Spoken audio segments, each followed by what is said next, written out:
This is the Supreme Court oral argument in Trump versus V.O.S. Selections and Learning Resources versus Trump. The so-called Trump Tariff cases involve a constitutional clash over tariffs and separation of powers. President Trump implemented sweeping tariffs on trillions of dollars in imports using a 1977 emergency law that authorizes the president to regulate trade. D. John Sauer, Solicitor General, Department of Justice, Washington, D.C., argued for federal parties. Neal K. Katyal, Washington, D.C., argued for private parties. Benjamin N. Gutman, Solicitor General, Salem, Oregon, argued for state parties. We will hear argument this morning in Case 24-1287, Learning Resources versus Trump, and the consolidated case. General Sauer.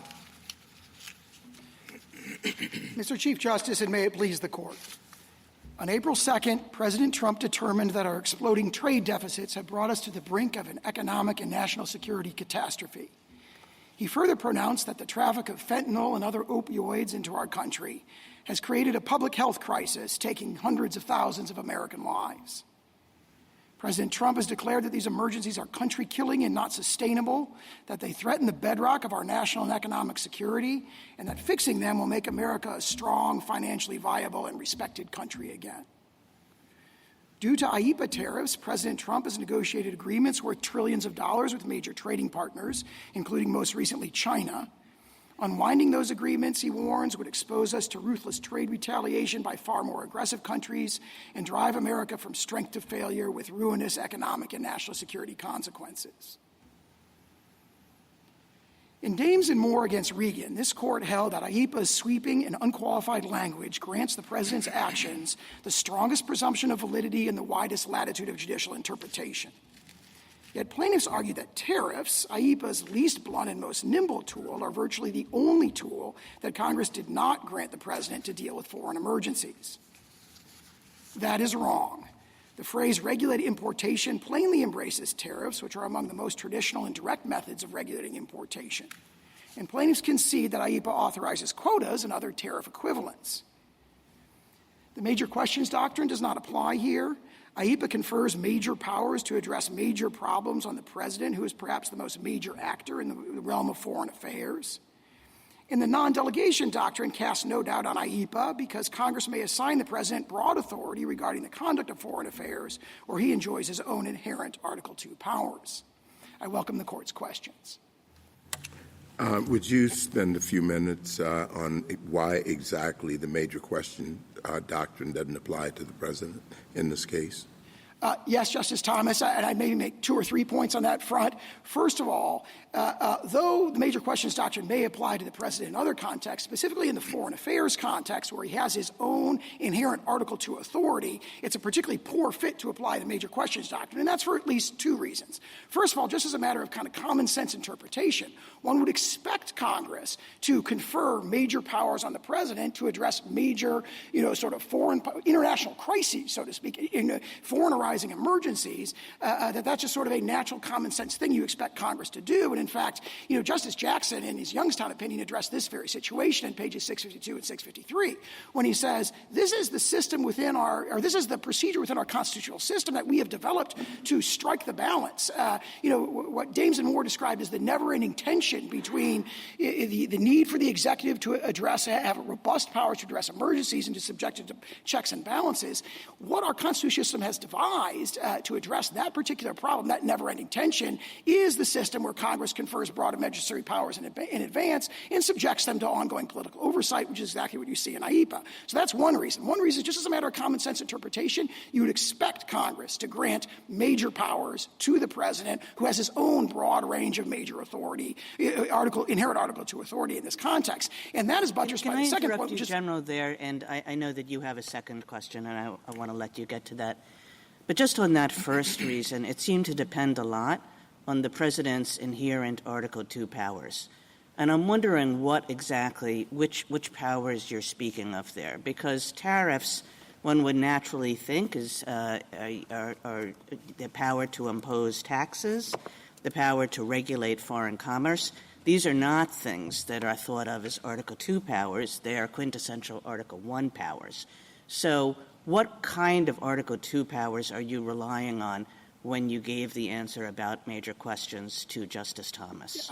I would refer to what the court said, for example, in Egan, Department of Navy against Egan. That's a generally accepted view that the president has broad authority in the foreign affairs realm. Now, there's been debates about exactly how far it goes and how to draw the boundary between the president and Congress. But Egan, Garamendi, other cases, Curtis Wright, the court has recognized the president has broad inherent authority to address foreign situations, foreign affairs, foreign policy, including foreign arising emergencies. Now, we don't contend that he has, at least in peacetime, inherent tariffing authority. What we have here is two layers. There's the layer, the bedrock of the president's, inherent Article II powers, and layered on top of that is a sweeping delegation of authority from Congress. When you put those two things together, Congress is saying you have inherent powers to address international emergencies, and we're conferring on you the tools, including Article I tools, like, for example, the power to regulate foreign commerce. And I want to make a very important distinction here. We don't contend that what's being exercised here is the power to tax.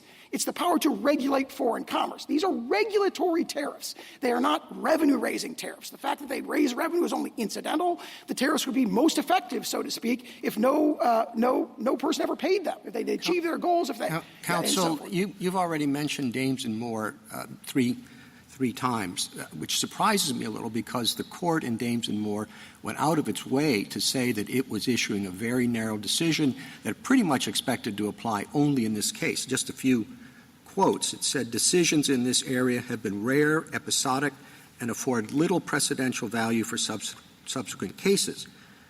Again, we lay down no general guidelines covering other situations not involved here and confine the opinion only to the very questions necessary to decision of this case.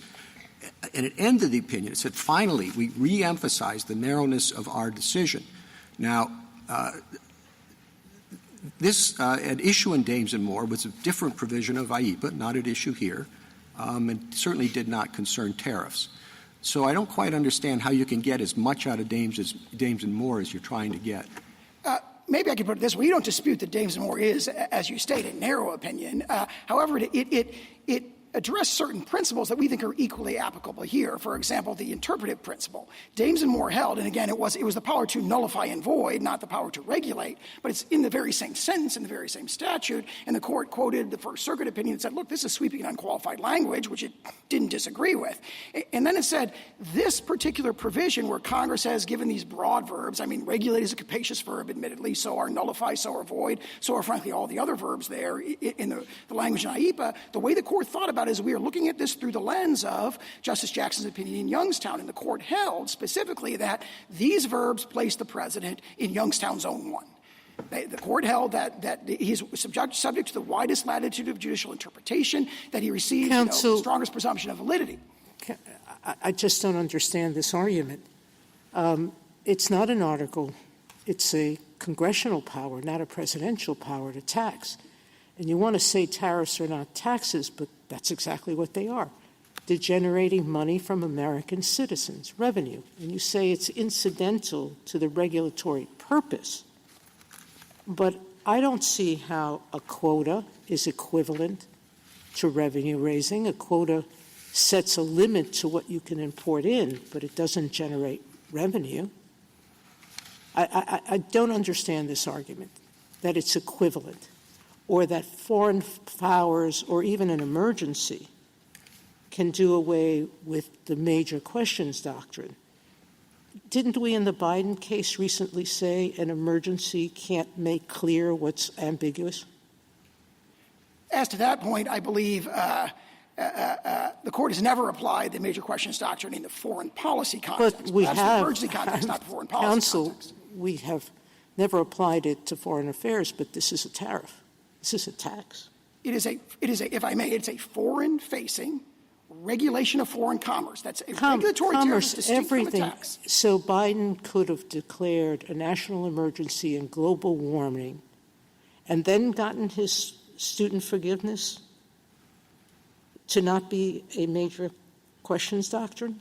I don't think he could have gotten student loan forgiveness. Why? But It's perhaps global. he could have. It's foreign-facing. We need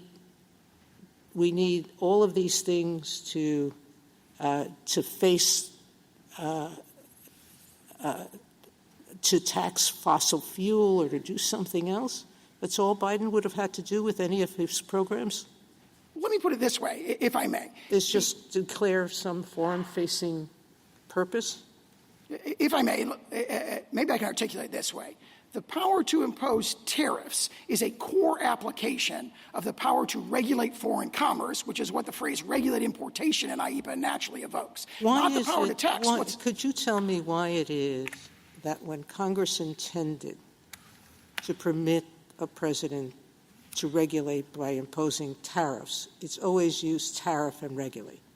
I have about 16 laws in the past that when Congress intended regulate to mean taxing, that it used taxes simultaneously.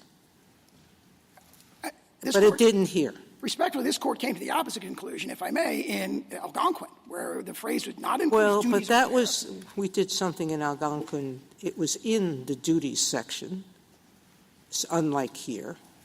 It was paired with questions about decreasing tariffs and increasing tariffs. So it's a very different statute than the one at issue here. But the governing language, admittedly, the references to duties in Section 232A, 232C does not refer to them, and the court didn't refer to 232A at all, or the phrases duties or tariffs as analysis. What it held was the phrase adjust imports, which includes a verb that's narrower. But it was in the context. It was in context of activities that had to do with raising and lowering duties. Here, the verbs that accompany regulate have nothing to do with raising revenues in the form of taxes. And, counsel, Algonquin wasn't a textualist opinion. Do you agree with that? In other words, the analysis that the court was using there was really keyed to the legislative history of that statute, and it wasn't as though we were doing an interpretation of the word adjust. I disagree with that. I think if you read the opinion, first it talks about plain meaning, then it talks about statutory context, and then it goes on to legislative history, so it was all three of those. And the conclusion it came to, it directly addressed and rejected the argument that the D.C. Circuit had accepted in that case, which is that when Congress wants to delegate the authority to tariff, it uses a consistently explicit and well-defined approach, which is to use these magic words, tariff, tax, impost, and so forth. Well, the court said, no, Congress is not bound to use that particular formulation when it wants to confer this power. Let me ask you about the premise of your argument, which you sort of started at the beginning saying that one would expect for Congress to give the president a broad leeway in this kind of foreign affairs context.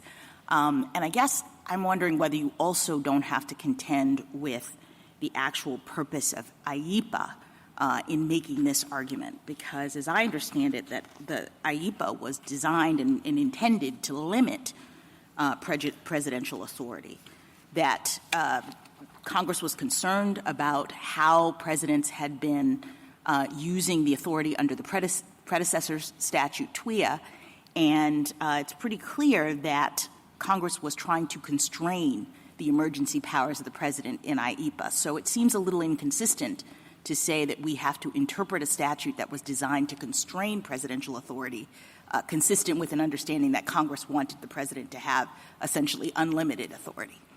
I disagree with that because what Congress actually did as — What part do you disagree with? I'm sorry. Well, I disagree with the notion that they were trying to constrain the breadth of the actions the president may take when it comes to this particularly narrow domain, which is, various regulations of transactions. But how can you disagree with that? I mean, the history is what it is. Because they made a series of changes to IEPA that relate to the triggering conditions, so to speak, and the procedures that apply, but they did not change the language. Right, but what was the intent of Congress in changing the language? Wasn't it to constrain presidential authority in this area? To constrain it in the triggering conditions and the procedures that apply in this the triggering context. The triggering conditions and procedures that apply are a means to constrain. That is how they went around about constraining. But my point is that Congress enacted this legislation with the intent of preventing the president from having unlimited powers in this area, and you're asking us to now interpret that statute consistent with an understanding that Congress wanted to allow the president to do pretty much whatever he wanted in this area. Congress took the language from TWIA and enacted the very same language, and most importantly here, the very same phrase, regulate importation, in IEPA. And therefore, the natural inference is Congress did not intend to change the scope of authority, the powers, the tools the president can exercise. Did any president under TWIA use that language to impose tariffs? Well, yes, President Nixon's 1971 tariff. Not a tariff. Visibly, that wasn't a tariff. It was a licensing agreement during wartime. It was a specific thing. A tariff I'm talking about. I'm referring to President Nixon's 1971 tariff. I'm sorry. Excuse me. Yes, I thought you meant Lincoln. Not only that, but then it was upheld by the Court of Appeals with exclusive jurisdiction under this very phrase. Can I back you up just a second? I'm sorry. You're talking so quickly. Sorry. President Nixon did not rely on TWIA initially to impose the tariffs. Is that correct? I understood that was just a litigating position that he took once it was challenged. That was not his initial. I wouldn't put it that way because he has a broad invocation. I'm invoking all range of statutes, something like that, in Proclamation 4074. And I think the understanding is he didn't want to kind of spook our allies by invoking the Trading with the Enemies Act, by specifically invoking it, but in litigation it was defended on that ground. So the Department of Justice defended it as an exercise of TWIA and did so successfully. What's the significance of the Nixon example and precedent here? Because I think figuring that out is real important to deciding this case correctly. Well, there's one obvious, very powerful takeaway from it, which is that this very two-word phrase, regulate importation, that we say it carries with it the authority to tariff, impose regulatory tariffs at the border, forward-facing tariffs at the border, and we say that's a core application of the phrase regulate importation, had been interpreted 2 years before Congress reenacted that language in IEPA, had been interpreted to carry with it the authority to impose tariffs. So this court said in Algonquin, for example, with respect to President Nixon's. Just back on the Nixon, what was the scope of the Nixon tariffs? 10%, he imposed a 10% tariff kind of across the board to all our major trading partners to address a balance of payments deficit, where he was trying to bring all the major industrial nations to the negotiating table, which he successfully did, for the imposition of the tariffs, and they negotiated the Smithsonian Agreement in about 5 months, after which he lifted the tariff. So the tariff there was used as here, in part as leverage to get our trading partners to the negotiating table, and it was subsequently upheld by the Federal Circuit, the CCPA, its Federal Circuit's predecessor, that had exclusive jurisdiction over that question, to include the power to tariff. And then 2 years later, Congress took that same phrase and reenacted it in IEPA after carefully studying the problem of presidential emergency powers and being deeply concerned about, excessive or abusive exercise of that power. So that whole sort of process gives sort of strong sort of confirmation that this phrase, regulate importation, carries with it the power to tariff. Now, of course, that's not our leading argument. Our lead argument on interpretation is there's a pedigree, historical pedigree of regulating imports specifically, where the power to tariff is just the sort of a core application of that, a quintessential exercise of that power. That goes back to Gibbons against Ogden and Justice Story's treatise and runs all the way through cases like McGoldrick and Board of Trustees. General Sauer, can I just ask you a question? Can you point to any other place in the code or any other time in history where that phrase together, regulate importation, has been used to confer tariff-imposing authority? Well, as to regulate importation, that was held in TWIA. So obviously, and that's okay. So an intermediate appellate court held it in TWIA, but you just told Justice Kavanaugh that wasn't your lead argument. That your lead argument was this long history of the phrase regulate importation being understood to include tariff authority. So my question is, has there ever been another instance in which a statute has used that language to confer the power? Well, putting aside Yoshida. I mean, obviously, the other statutory example is just imports. The cases we rely on are cases where, for example, in Gibbons, it's Ogden and Justice Story's treatise. But that just shows the word can be used that way. None of those cases talked about it as conferring tariff authority. I understood you to be citing McGoldrick and Gibbons in those cases just to show that it's possible to say that regulating commerce includes the power to tariff. I think our argument goes a bit further than that as an interpretive matter, because if you look at that history, the history of delegation. Could you just answer the Justice's question? Can you identify any statute that used that phrase to confer tariff? Yeah, the only two statutes I can identify now are TWIA, as interpreted in Yoshida, and then closely related, not regulate importation, but adjust imports in Section 232. Well, I think adjust imports is differently. So the answer is the contested application in TWIA and then now in IEPA. And then, of course, I mean, there's a sort of direct line there. Yeah, I understand that, but yes. okay. But then more fundamentally, we rely on the historical sources to show there's this long historical pedigree of broad delegations of the foreign commerce power, not the power to tax that we're not asserting here, delegations of the foreign commerce power to the president, going back to Gibbons against Ogden all the way through McGoldrick and Board of Trustees, where this court and founding era sources say the power to tariff is kind of this natural, as everyone knows, that includes. Just ask you one other question about the plain text, General Sauer. So you've referred to the other verbs in IEPA as capacious. Would you really describe them as capacious? Because to me, things like nullify and void have definite meanings. I agree with you that regulate is a broader term, but those words I think are powerful. They pack a punch, but I wouldn't describe them as capacious in the sense that they have a wide range of meanings. So can you describe what you mean by capacious? Let me put it this way. You look at all 9 verbs together, and you're looking at a spectrum of powers from the most sort of negative, nullify, block, prohibit, void, to the most affirmative, direct, compel, and then also powers in between that are more intermediate, regulate, investigate, and so forth. So the natural common sense inference from that grammatical structure is the intention of Congress to sort of cover the waterfront. Well, possible, except Congress did take out a whole bunch of verbs. It took out confiscate, vest, hold, use, administer, liquidate, sell, which were in the prior statute. And crucially, what it doesn't have here is anything that refers to raising revenue. So it has a lot of verbs. It has a lot of actions that can be taken under this statute. It just doesn't have the one you want. Well, I would say the notion that all these other verbs are sort of not revenue-raising like block and prohibit, I think that argument is unconvincing for 2 reasons. One, of course, is that we're not saying it confers a revenue-raising power. We're saying it confers a regulatory power, and that's a crucial distinction. But also— Yes, but if I can just stop you there, regulatory power, I mean, yes, it says regulate, but I'll broaden out Justice Barrett's question. Is there any place that you can find in the entire code where regulate used just as regulate includes taxing power? We don't assert that. We say it includes tariffing power when it's combined with importation, and that's just the most natural. Right, because the natural understanding of regulate, even though, in fact, we can regulate through taxes, but when the code uses regulate, we don't typically understand it to refer to duties or taxes or tariffs or anything of the kind. And then if you look at the flip side of this and you look at all the tariff statutes that Congress has passed, I mean, they use language about revenue raising, tariffs and duties and taxes, all the language that does not appear in the statute you rely on. Start with the sort of grammatical structure of the statute, then refer to the other statutes. Regulate importation. You put those 2 words in combination. That's the inference from that is, the founders discussed with this sort of like, as everyone knows attitude. Regulate importation, one of the most natural applications of that is the power to tariff. So when Congress confers the power to regulate imports, it is naturally conferring the power to tariff, which it has delegated to the executive branch, again and again and again. I'm sorry, counsel. It doesn't say regulate tariffs. It says regulate importations and exportations. You agree that they can't put taxes on exportations. From the states, yeah, we agree with that, yes. All right?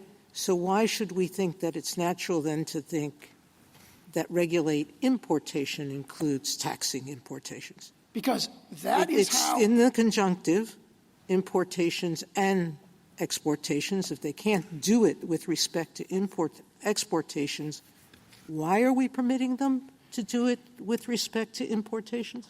Because as this court has recognized, going back to Gibbons against Ogden and going through McGoldrick and Board of Trustees, the phrase, when you're regulating imports, tariffing is a core application of that. So in other words, if you're saying go regulate trading in securities, that doesn't come with a tariffing connotation. Why is it that Congress has always used regulate and tax together in the code? Are you telling us that with respect to its use of regulate in other statutes, the taxing reference is superfluous? They didn't need to do that?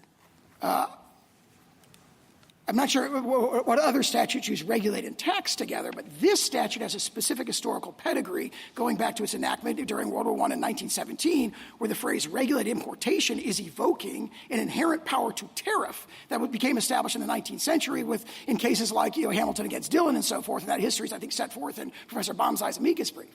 Counsel, Some time ago, you dismissed the applicability of the major questions doctrine, and I want you to explain that a little bit more. I mean, it seems that it might be directly applicable. You have a claim source, an IEPA, that had never before been used to justify tariffs. No one has argued that it does until this particular case. Congress uses tariffs in other provisions, but not here. And yet, and correct me on this if I'm not right about it, the justification is being used for a power to impose tariffs on any product from any country in any amount for any length of time. That seems like, I'm not suggesting it's not there, but it does seem like that's major authority, and the basis for the claim seems to be a misfit. So why doesn't it apply again? Well, we agree that it's a major power, but it's in the context of a statute that is explicitly conferring major powers, that the point of the statute is to confer major powers to address major questions, which are emergencies. So it would be unusual to say, look at the statute and say, we're not going to find a major power here. Well, but the exercise of the power is to impose tariffs, right? And the statute doesn't use the word tariffs. But it uses the word regulate importation. And historically, a core central application of that, a big piece of that, has always been to tariff. If you had asked the founders, how do you regulate imports? They would say, of course, we tariff. That's what we do. So it would be very unusual to say, we're giving you power to regulate importation and say, but you cannot impose regulatory tariffs. That'd be almost a contradiction. And all the historical sources we cite in our brief, relate to that particular historical pedigree. And as I was referring to earlier, there's a specific pedigree of regulated importation here in the specific context of the Presidents Polk and Lincoln and President McKinley asserting the authority to impose tariffs in wartime. That was then codified in TWIA and then recodified for peacetime in TWIA in 1933 and then carried over into IEPA. So there's that as well. But more importantly, if you look at the sort of triggering conditions that members of this court have identified for the major questions doctrine, there's a series of them, and we think they really do, all of them don't apply here. For example, the notion that the power is unheralded. You referred to the fact that IEPA has never been asserted to invoke tariffs, but of course, the immediately predecessor statute, the tariffs that President Nixon imposed on that were upheld under this very language. So this, I would say this is, and it was recodified in IEPA 2 years later. So this is kind of the opposite of unheralded power. It's also heralded because there's this long-standing delegation, a tradition of very broad delegations of the foreign commerce power going back to the founding, going back to foreign commerce part, but I mean, and I think this is a question for the other side as well. It's two-facing. Yes, of course, tariffs and dealings with foreign powers, but the vehicle is imposition of taxes on Americans, and that has always been the core power of Congress. So to have the president's foreign affairs power trump that basic power for Congress seems to me to kind of at least neutralize between the two powers, the executive power and the legislative power. Let me say two things in response to that. First, the notion that the taxes are all borne by Americans and are not borne by foreign producers whose goods are imported is empirically, there's no basis for that in the record. It's actually a mix. Well, who pays the tariffs? If a tariff is imposed on automobiles, who pays them? Typically there'd be regardless of who the importer of record is, there'd be a contract that would go along the sort of line of transfer that would allocate the tariff, and there'd be different. Sometimes the foreign producer would pay them. Sometimes the importer would bear the cost. The importer could be an American, could be a foreign company. A lot of times it's a wholly owned American subsidiary of a foreign corporation. So it gets allocated. The empirical estimates range from like 30% to 80% of like how much is borne by American it's been suggested that the tariffs are responsible for significant reduction in our deficit. I would say that's raising revenue domestically. There certainly is an incidental and collateral effect of the tariffs that they do raise revenue, but it's very important that they are regulatory tariffs, not revenue-raising tariffs. And the way you can see this, I think, if you look at this policy is by far the most effective if nobody ever pays the tariffs. And I say two policies, right? So if you look at the trade deficit emergency, if nobody ever pays the tariffs and instead Americans direct their consumption towards American producers and stimulate the rebuilding of our hollowed-out manufacturing base, then the policy is by far the most effective. So a tariff, a regulatory tariff that... Why not do what the statute permits? Bar importation of products altogether. That would be the most effective way to do it. The question you follow the statute. The statute says the president can do that. What it doesn't say is the president can raise revenue. What it says, he can regulate importation, and going back for hundreds of years, the way you regulate imports is a tariff. Causing it, subjecting some countries and not others to importation bans.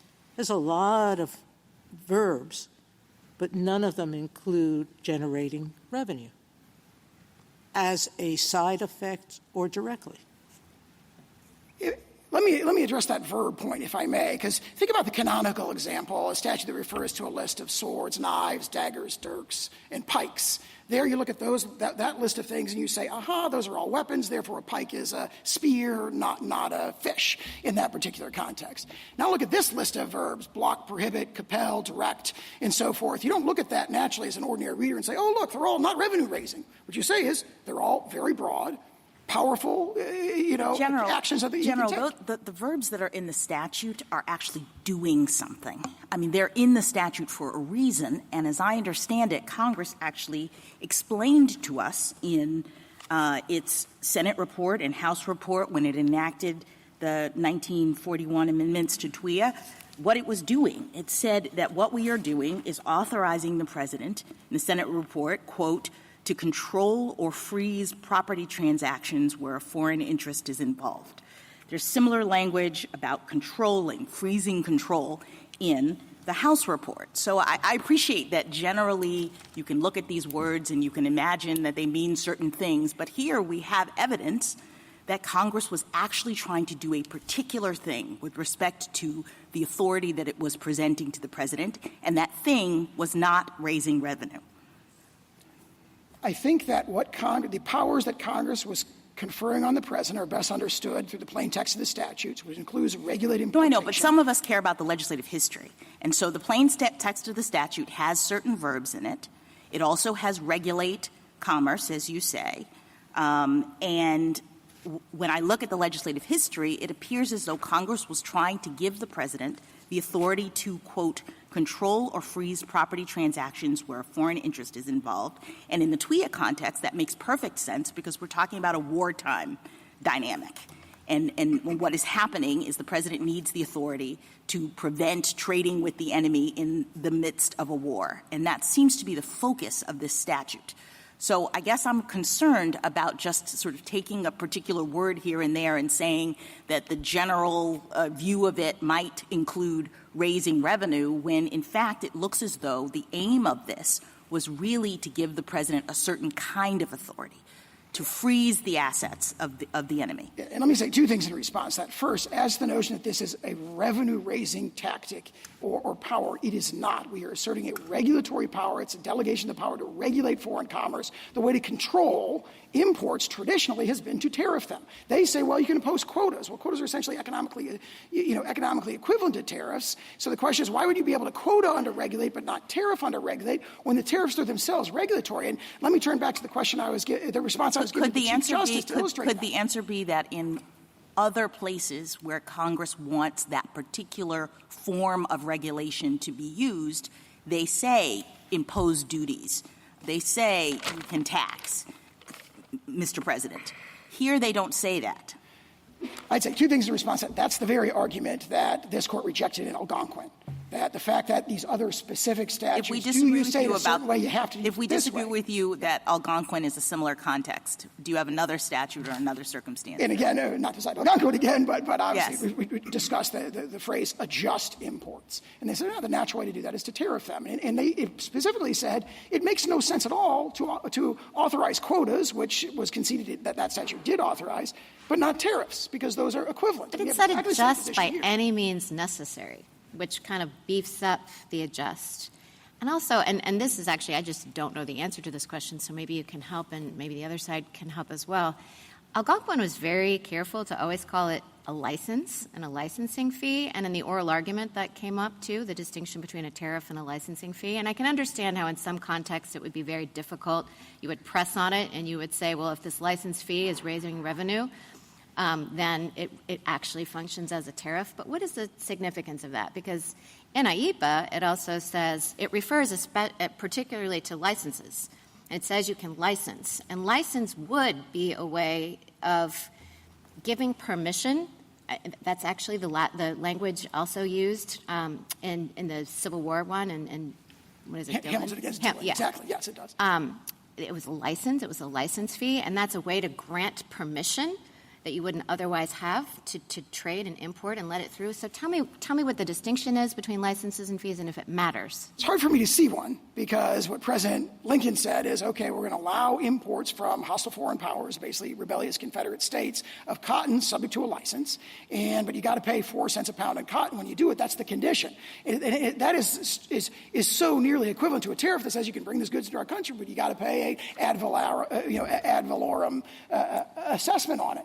And of course, they have, in their briefs, conceded that quotas apply, that licensing may apply. There is the language in the beginning of 1701 that talks about instruments, or other methods, instruments, licenses. But if that were true, why couldn't you just call this a license? And it's also true that in the cotton example, the court said the exaction itself was not properly a tax, but a bonus required as a condition precedent for engaging in the trade. So it seems like it was a little squirrely about how it was proceeding. And if there really is no distinction, why couldn't you just call it a license here? Very briefly, the other two cases, the Polk case and then the President McKinley case, talk about duties. So I see an equivalence there, Mr. Chief Justice. Thank you, counsel. Justice Thomas, anything further? The other side is going to make an argue on delegation, I believe. Would you anticipate that and give us your understanding of the delegation argument?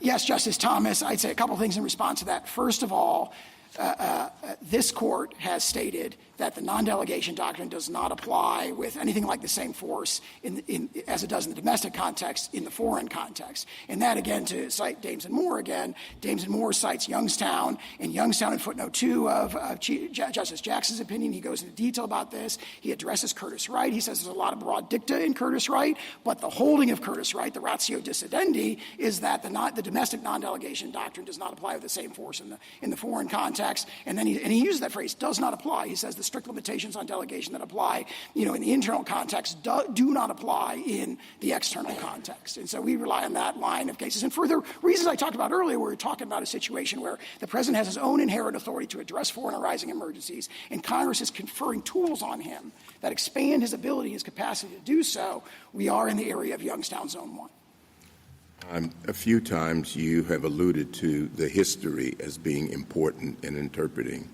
the statute, and also that this language comes from the Trading with the Enemies Act, and that has its own pedigree. Could you just sketch out this direct line that you were alluding to as a basis for interpreting the current emergency statute as you would like it interpreted? Yes, Justice Thomas, and turning back to the response I was giving to Justice Barrett earlier, there is, I think it's very well set out in Professor Baumsei's amicus brief, there is this history of presidents using a tariffing power or a tariff equivalent power, very, very close to tariffing power, in wartime to tariff trading with enemies. And that is when the Trading with the Enemy Act was enacted in 1917, it was deliberately evoking that. And when it brings in the power to regulate importation, it's essentially codifying for an inherent power the president's already recognized to have. And then in 1933, when that power is expanded to an area where he wouldn't inherently have it, the peacetime context, that codification, the meaning of that remains the same. The regulate importation language that's brought in from TWIA and then ultimately to IEPA in 1977 is carrying with it that connotation, and that's reinforced by all the cases we've cited in our brief where there's been extremely broad delegations of the power to tariff specifically and the power to regulate foreign commerce more generally, going back to the time of the founding, which ties to your question about non-delegation. Justice Alito? The court of the CCPA said things in Yoshida that are helpful to your position, but it also said some other things. It said that future surcharges, quote, must of course comply with Section 122 of the Trade Act of 1974, and it said that the Trading with the Enemy Act did not authorize the president to, quote, fix rates of duty at will without regard to statutory rates prescribed by Congress. So do you think that Congress, to the extent Congress had that decision in mind and relied on it, do you think it also relied on those statements in the opinion. Not in the same way, because those statements are read into other provisions of TWIA that Congress did not enact in ANIPA. They may still be there in TWIA, but those are limitations that it wouldn't make sense to do. And I think the significance of Yoshida is at a higher level. Keep in mind that their principal position is no tariffs at all. Regulated importation just doesn't carry a connotation of the power to tariff. And we say we've got historical sources going back to Gibbons against Ogden that say the opposite. But more fundamentally, everyone knew that at the time IEPA was enacted that regulated importation had just very visibly and very prominently been upheld to include a sweeping global tariff. Thank you. Mr. Sotomayor? I'd like to go back to Justice Barrett's question on the word license as used in IEPA. It's not used as a verb. It's used as a noun. By the President may, under such regulations as he may prescribe, by means of instructions, licenses, or otherwise, then do what the verbs permit him to do. By license, he can nullify, void, prevent, or prohibit any acquisition, etc. So license is not being used as a verb that through licensing he can raise revenue. He can only use licenses to accomplish the verbs. So I don't understand how we can treat licensing as equivalent to revenue raising. It, as used in IEPA, the license is only to accomplish what B permits. In Hamilton against Dillon, licenses, once you had the license, then you had to pay the fees, But that's the point I'm making, which is that the only use of license here is a noun. You can license to accomplish the powers that B gives the President. Let me be clear. We rely on the phrase regulate importation. We're not saying that Exactly. You're not relying on licenses for that reason. No, I only cite that language, that introductory language about, instruments, licenses, that or otherwise can't rely on as revenue. another layer of breadth in this particular Counsel, statute. would you listen to my question? You're not relying on license for the reason I just said, because it is a noun, not the verb. You're relying on regulate, correct? Yes, we're relying on regulate importation. Right. And despite the fact that no other president in the history of IEPA has ever used tariffs as a power under IEPA. Well, President Nixon did so under a predecessor, and we have all the limitations of that. All right. Number two, whenever Congress intends to permit taxing and regulate, it uses the word tax and regulate in every other statute, correct? I don't concede that. I mean, two very visible examples, again, are TWIA and Section 122. We're back to the question here. Okay. Thank you, Counsel. Justice Sotomayor? No, she's Justice Sotomayor. Yeah. She just finished. Justice Kagan. General and they're friends? I want to take you back to Justice Thomas's question about non-delegation. And if I understood your answer correctly, it was really similar to the answer that you started off with when you talked with Justice Thomas about the major questions doctrine, which is sort of everything's different because the president has independent constitutional powers in this area. And so that if one does not think that with respect to tariffs, if one thinks that a tariff is a taxing power, is a regulation of foreign commerce that is really delegated by the Constitution to Congress, that argument does not sound so well. And in fact, when you look at J.W. Hampton, which gives rise to the non-delegation test that we usually use, J.W. Hampton is a tariffs case. And the court did not say, we need some special new principle here, some stricter rule because we're dealing with tariffs in which presidents are directly concerned as a matter of foreign relations. It enunciated the test we use for all non-delegations. So how does that fit with your theory? 8 years later, in Curtis Wright, the court held the non-delegation doctrine for domestic affairs does not apply with the same force as it does in foreign affairs. But not with respect to tariffs, not with respect to quintessential taxing powers, which are given by the Constitution to Congress. I think justices of this court have recognized in their opinions that one of the reasons that the non-delegation doctrine that intelligible principle test hasn't packed as much punch, as Justice Kavanaugh said in one of his opinions, as it might otherwise have done, is it did arise in the foreign affairs context, because there the court has historically been very, very comfortable with very broad delegations. Chicago and Southern Airlines, another case from the 1930s, shortly after J.W. Hampton talked about being very large delegations of the foreign commerce power being very effective. And, of course, this goes back to the very dawn of the Republic in 1790, for example. Congress conferred on President Washington basically the entire Indian commerce power. It said, go, get licenses, right, to do commerce with the Indians, and they'll be subject to whatever rules and regulations President Washington can make. So I do think there's a profound consistency between the announcement of the intelligible principle test in J.W. Hampton and then the subsequent recognition by this court in Curtis Wright that the non-delegation doctrine doesn't apply to the same force in this context. In Consumers Research just last year, we had a tax before us, and the question was this a delegation issue? It was, of course, a much smaller tax, which dealt with many fewer taxpayers.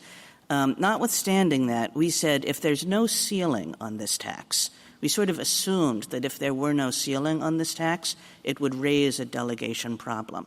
And most of the opinion was given over to showing that there, in fact, was a ceiling on the tax, not a quantitative one, but a qualitative one.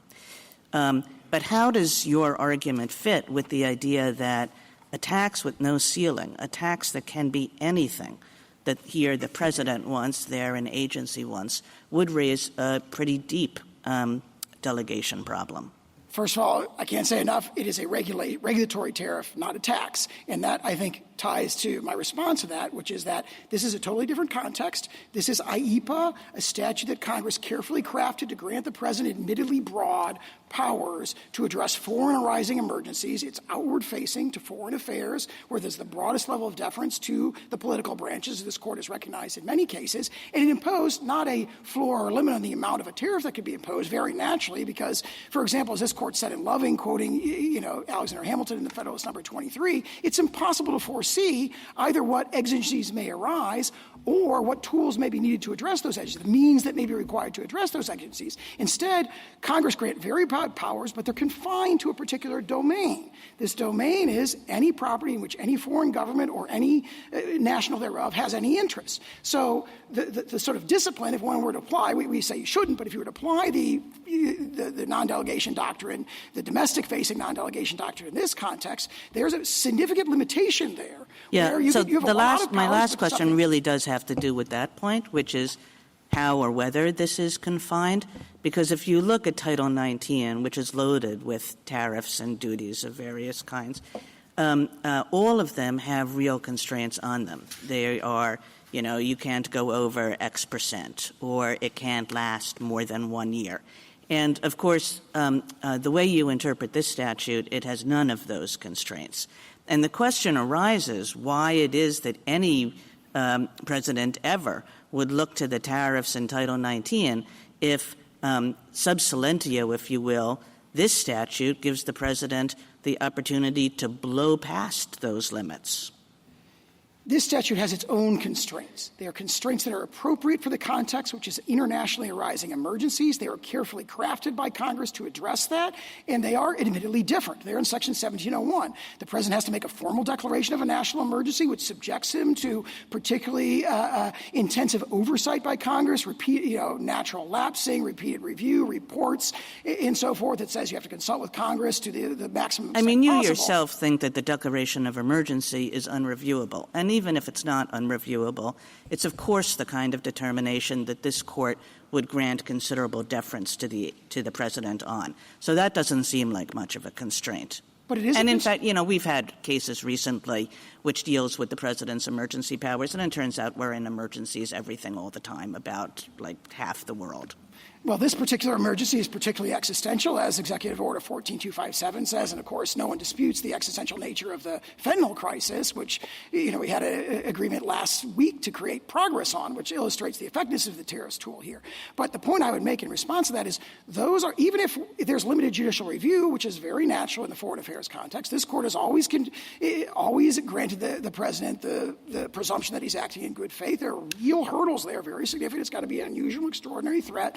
that arises in whole or substantial part outside the United States, so it's entirely foreign-facing, to the national security, economy, or foreign policy of the United States. So there are those. Then there's 1701B, which talks about how it can be used for this and for no other purpose. Then there are limitations in Section 1702B.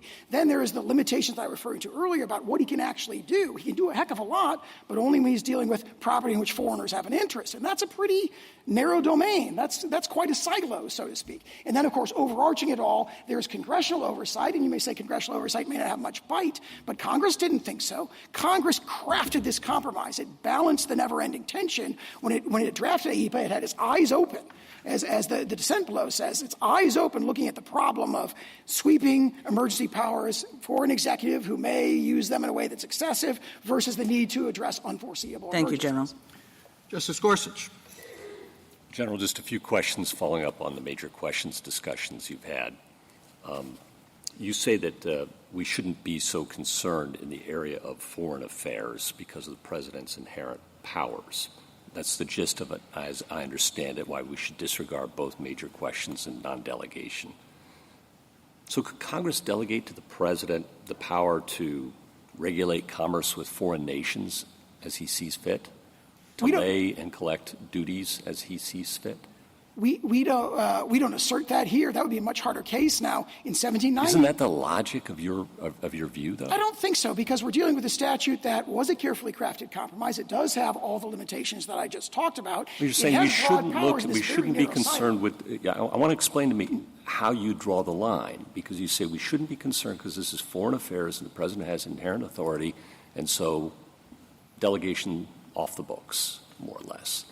And if that's true, what would prohibit Congress from just abdicating all responsibility to regulate foreign commerce, for that matter, declare war, to the president? We don't contend that he could do that. Why not? Well, because we're dealing with a statute, again, that has a whole series I'm not of asking about the limitations. statute. General, I'm not asking about the statute. I'm asking for your theory of the Constitution and why the major questions and non-delegation, what bite it would have in that case. Yes. I would say by then you would move from the area where there's enormous deference to the president, actually both the political branches, where here there's inherent authority, and piled on top of that there's a broad delegation. You're saying there's inherent authority in foreign affairs, all foreign affairs. So regulate commerce, duties and tariffs and war. It's inherent authority all the way down, you say. Fine. Congress decides tomorrow, well, we're tired of this legislating business. We're just going to hand it all off to the president. What would stop Congress from doing that? That would be different than a situation where there are metes and bounds, so to speak. It would be a wholesale application. You say we are not here to judge metes and bounds when the foreign affairs. That's what I'm struggling with. You'd have to have some test. And if it isn't the intelligible principle test or something more with more bite than that, you're saying it's something less. Well, what is that less? I think what the Court has said in its opinions is just that it applies with much less force, more limited application in this context. So perhaps the right to approach it is a very, very deferential application of the intelligible principle test, that sort of wholesale application of. All right, so now you're admitting that there is some non-delegation principle at play here, and therefore major questions as well. Is that right? Very limited, very, very deferential. Okay. Limited is what, and again, the phrase that Justice Jackson uses, it just does not apply. At least I know, but that's where you started off, and now you've retreated from that, as I understand it. Well, I think we would, as our frontline position, assert the stronger position, but if the Court doesn't accept it, then if there is a highly deferential. Can you give me a reason to accept it, though? That's what I'm struggling and waiting for. What's the reason to accept the notion that Congress can hand off the power to declare war to the president? Well, we don't contend that. Again, that would well, be. You do. You say it's unreviewable. There's no manageable standard, nothing to be done. And now you're – I think you – tell me if I'm wrong. You backed off that position. Maybe that's fair to say. Okay. Because all right. that would be, Thank I think, you. an abdication. That would really be an abdication, not a delegation. I'm delighted to hear that, you know. Okay. All right. And then I wanted to return to something Justice Sotomayor asked under this statute, okay? So now we're in the statute. It's a major question, though. Could the president impose a 50% tariff on gas-powered cars and auto parts to deal with the unusual and extraordinary threat from abroad of climate change? It's very likely that could be done. Very likely. I think that has to be the logic of your view. Yeah, in other words, obviously this administration would say that's a hoax, it's not a real crisis, but I'm sure you would. Yes, but that would be a question for Congress under our interpretation, not for the courts. All right.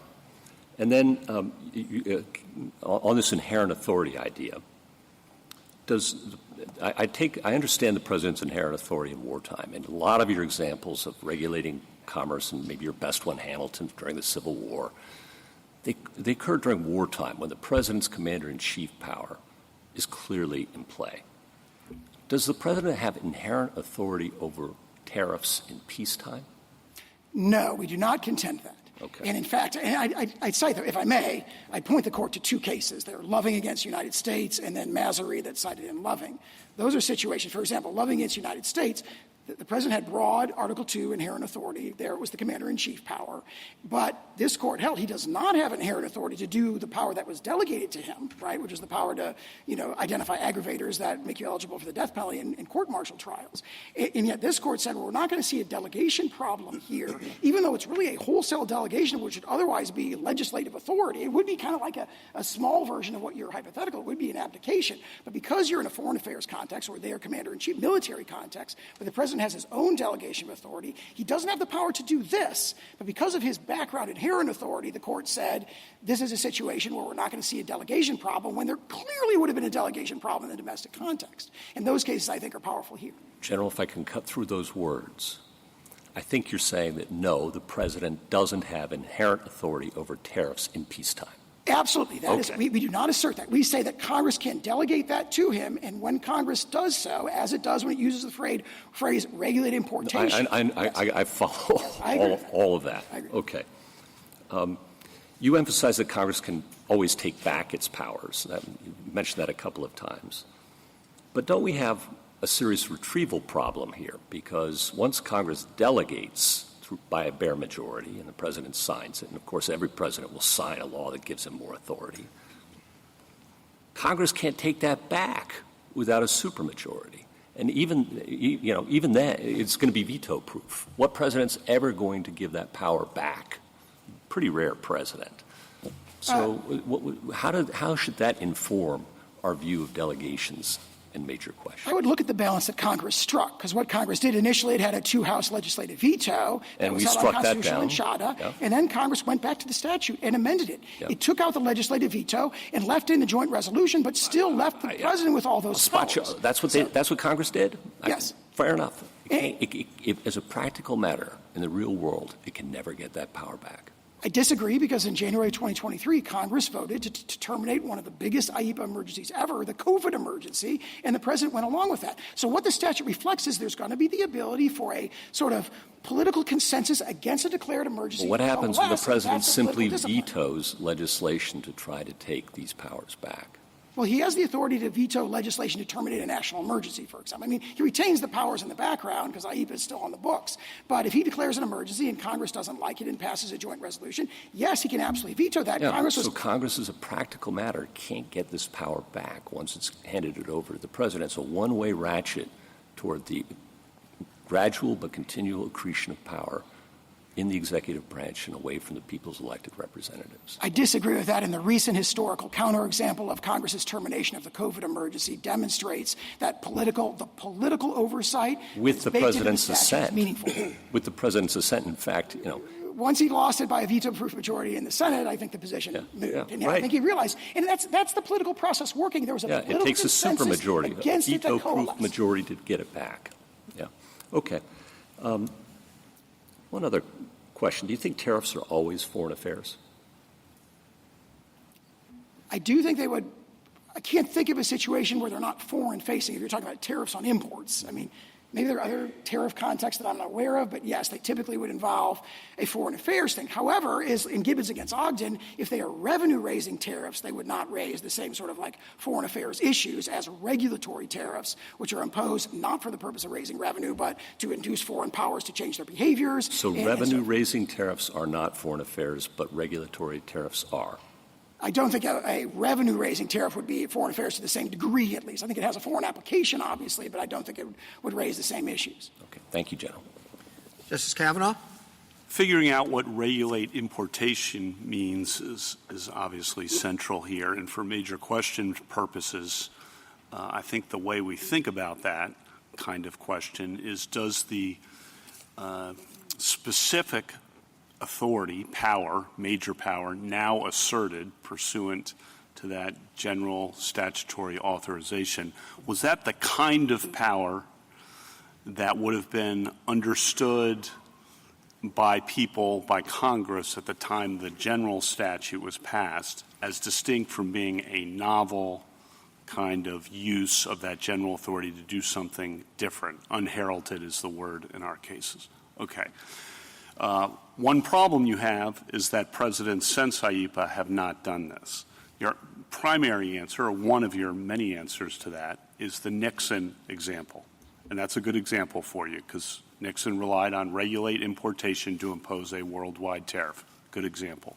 What is our understanding of Congress in 1977 vis-a-vis that Nixon example when Congress reenacts or enacts the regulate importation language into IEPA?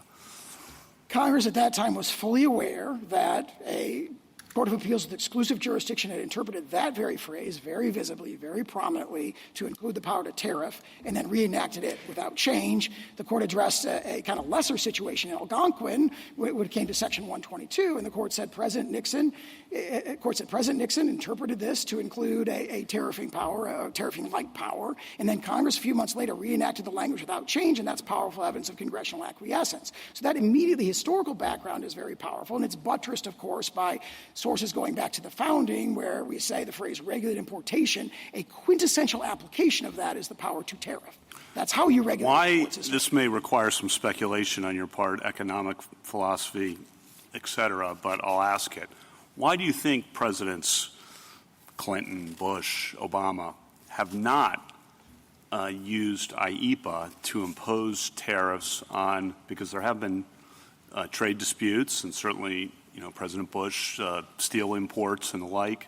Why do you think IEPA has not been used? If you look at those 69 emergencies, in fact, you go through them one at a time, which we had our team do, it's really hard to find one where you look at that emergency and you say, oh, tariffs is the natural tool you would use to address that emergency. So, for example, the Blood Diamond emergency, tariffing these sort of, criminal organizations in Africa that are financing terrorism to the sale of diamonds, you don't really tariff them. Or you take, the Iranian hostage crisis. President Carter didn't say, oh, you've seized all of our, embassy personnel, you're holding them hostage, we're going to tariff you, right? And if you go through those emergencies, there are two emergencies, though, where tariffs are the obvious natural tool for a president to use. One is the Nixon balance of payments deficit problem, and the other is this particular emergency. And also there's political reasons. I think I think that it's no question that President Trump is by far the most comfortable with the tariffs as a tool, both of, economic and foreign policy, than many of the others presidents may have been. I mean, there are presidents like President Bush who, probably wouldn't have naturally, selected that particular tool or method.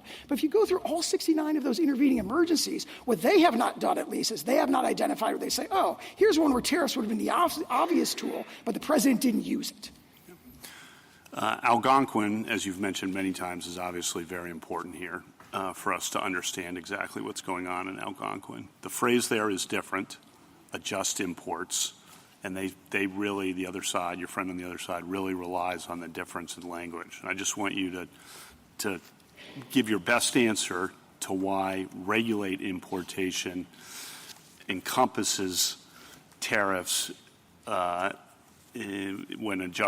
we held that adjust imports would encompass monetary exactions. Three answers, if I may. Adjust is narrower than regulate. And so, therefore, the greater includes less. Follows. Second answer, adjust is the second Black's Law Dictionary definition of regulate. The Black's Law Dictionary, our original plain meaning dictionary definition, says adjust by rule, mode, or rule, method, or established mode. So there's just a plain meaning link there. Regulate, adjust is a kind of regulation. And then I think far more importantly, regulate importation. I can't emphasize enough.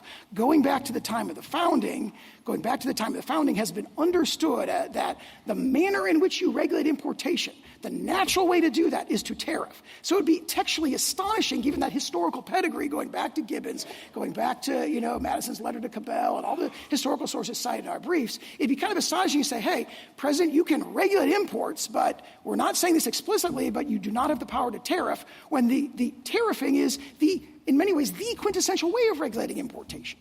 So that historical pedigree sort of gives freighted meaning to that two-word phrase. And last, you had some discussion about license fee versus tariffs, if there's a distinction. I mean, the counsel in the oral argument in Algonquin said they're all monies exacted on imports, so in that sense it certainly is a tariff and hence all the incidents and the economic effect of a tariff. But we can't rely on what the counsel said in Algonquin. Isn't there a difference of sorts, at least, between a tariff and a license fee? You answered this, I think, briefly before, but I want to make sure because I think this could be an important point because I want to know Algonquin to decide this case. So give your best shot on that. I agree that there is maybe there's a formal distinction. But as a practical matter, I think what counsel was probably arguing there is that there really isn't much of an important distinction. And I would point to the passage in Algonquin where the court says, look, they've conceded that this includes the power to quota, and since quotas are a quantitative method, it would make no sense for Congress not to grant the qualitative method, and all the more so here if there's a concession, as they do in some of the red briefs. One time the court said monetary methods, i.e. license fees, and the next page said monetary exactions, i.e. license fees and duties. I think the court bought the it's argument important to be consistent. That there's really not a lot of daylight between those two. As a practical matter, certainly almost no daylight. And so then the question... When you say almost no daylight, just... I would say that they're economic equivalents. Legally, they're pretty much the same. So I really don't see a big distinction there. And, of course, the logic of Algonquin was quantitative methods quotas are allowed. Therefore, it would make no sense at all to interpret this not to include the qualitative or the monetary exaction methods. Well, if we're talking about a distinction between regulated importation, including licenses that could come with fees, but not tariffs, that logic applies all the more so. Thank you. It makes no sense. Justice Barrett? Well, I think in Algonquin there was a formal distinction that mattered because at that oral argument, counsel pointed out that the uniformity clause would kick in and the constitutional uniformity requirement would apply to tariffs if it was that way, and speculated that the reason that the government may have set it up as a licensing scheme with licensing fees was to avoid that. So I do think there are some distinctions, but keeping that in mind, if you say that there really is, as a practical matter, no difference, this is kind of what I'm hung up on in license that maybe you can help. So in IEPA, Justice Sotomayor is right, license is used as a noun, but it's one of the means necessary. So in Algonquin, it was by any means necessary adjust. Here the statute says the president may, under such regulations as he may prescribe, by means of instructions, licenses, or otherwise regulate importation, which is the key part for our purposes. So the means it specifies are instructions, licenses, or otherwise. So I think it would, one argument might be that it would have been natural for Congress to put the president may, by means of instructions, licenses, tariffs, or otherwise. With an adjustum generis thing, I think you have to rely on the or otherwise, picking up more. Or if there really is no practical difference between licenses and tariffs, why aren't you making the argument, or why didn't the president structure this as a licensing fee scheme? How do I understand that language? Or am I just misunderstanding it and this language is totally irrelevant? I think that here's the way I'd respond to that. I think that language powerfully reinforces our position as the way you've laid it out right there. Because, first of all, regulated importation, we say, and based on extensive historical pedigree, the core application of that is tariffing. To list tariffing again would have been essentially redundant and unnecessary, especially if you look at the specific historical background of TWIA, where TWIA was enacting a tariffing power or a licensing-like power, that was described as, again, duties and tariffs equivalently. Okay, but I don't understand, because I think you have to put together A1 and then B. So I think what you would be saying is he may prescribe by means of tariffs. I think what you're saying is by means of instruments, licenses, or otherwise. By instructions, licenses, or otherwise. Instructions, licenses, tariffs? or otherwise. Okay. That otherwise, if you say instructions, license, or otherwise, and we're asserting a power that's very, very similar to licensing, otherwise naturally carries that with it. But that's not our principal position. Our principal position is regular importation means that. Okay. Right? And so you don't need to say it again. However, if Congress has authorized them to do it by licenses that could come with fees that are economically equivalent to tariffs, and then it says otherwise, that just reinforces the same conclusion that we get out by using the phrase regular importation. Question just to follow up on Justice Gorsuch's thing about how can Congress ever get this delegation back. You said, well, listen, you point to the Congress's ability to terminate emergencies, which it's done. But if Congress ever wanted to get the tariffing power back, it would have to have a veto-proof majority because regardless of the emergency, so if Congress wanted to reject let's say that we adopt your interpretation of the statute. If Congress said, whoa, we don't like that, that gives a president too much authority under IEPA, it's going to have a very hard time pulling the tariff power out of IEPA, correct? I don't know if it would be a hard time. Certainly we'd have to have a statutory amendment, which would be true of any case where this court definitively interprets a statute. Yes. I think that the But Congress have to definitively pass interpreting a statute that grants presidential power makes it particularly hard to get the president to not want to veto something which, as Justice Gorsuch is pointing out, has him lose power.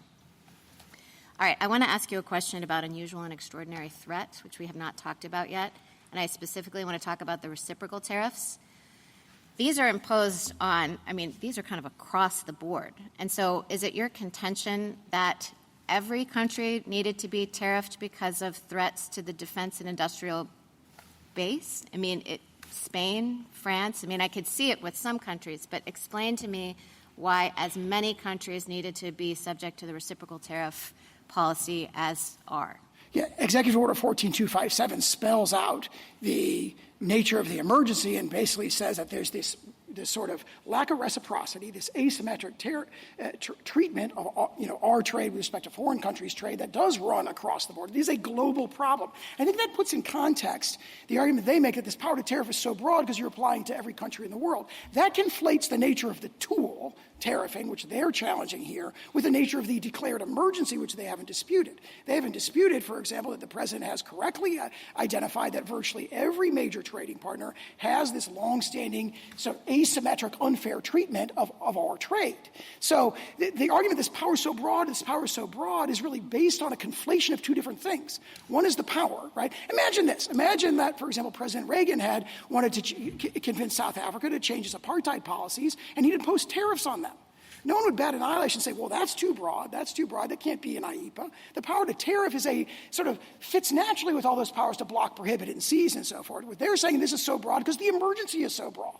But, of course, that's a presidential determination, and there's all kinds of basis for it. And also, keep in mind that the emergency is not like just the asymmetric treatment. It's the impact of the asymmetric, the underlying conditions, the hollowing out of our manufacturing base, the vulnerability of our supply chains, and, of course, our defense industrial basis, vulnerability of key inputs. Justice Jackson? So as I understand your response to Justice Barrett in that last question, you're saying that the power to tariff fits naturally with the power to block and seize. That was your example. But I guess I'm trying to understand then your argument from the text of the actual statute. Because the statute, unlike what you suggested to Justice Kagan, is focused on the actual actions that the president can take. In response to Justice Kagan, I understood you to say that Congress was giving the president broad authority to act, and it was within a particular domain, which is the domain of emergencies with respect to foreign power, but the president could basically do a lot of things. But when I read the statute, it is telling the president exactly what he can do: investigate, block during the pendency of an investigation, regulate, direct and compel, nullify, void, prevent, or prohibit. And I guess what is a little concerning to me is that your argument suggests that we should see the phrase imposed tariffs in that same series of things that the president could do. We don't see that word, and instead you take regulate and say that must mean that.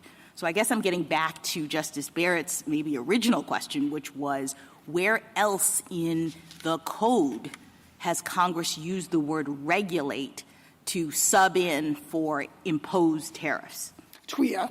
And then this Court's opinions, of course, have used regulate and import, or have pointed out that duties are the natural way to regulate foreign commerce. But you're saying we should not have expected to see the same level of granularity with respect to the president's authority to impose tariffs as we see here investigate, block, direct and compel, nullify, et cetera. I think it would be very unusual for Congress to spell out all the ways that you can regulate in that statute. So regulate becomes a big catch-all. The rest of the other things. Well, I mean, we have a concession of that from the other side, that regulate at least includes qualitative methods, quantitative methods, quotas, licenses. They concede that regulate, there's a lot in regulate that's not spelled out there. And our point is you don't need to spell out tariffs because that's, like, of all of them, the most natural, the most quintessential method of regulating imports. And yet, many presidents have not used regulate in this way to impose tariffs. I understand you point to President Nixon. We have licenses from Lincoln, but As no I one said, else. Justice Kavanaugh, presidents who are faced with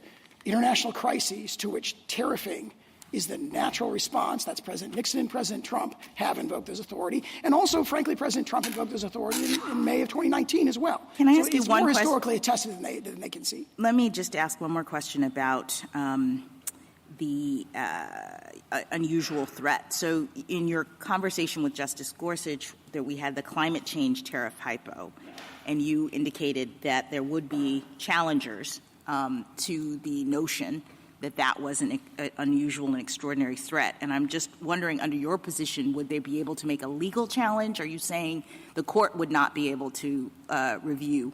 On that particular hypothetical, I think I said that'd be a question for Congress. So not I don't. In other words, that wouldn't be the sort of thing that courts would want to wade into. Is this really an emergency? That would not be probably very unlikely. That'd be a situation where at least there'd be very, very, very deferential judicial review of that kind of determination. No, I'm asking you. Right, those are two different things.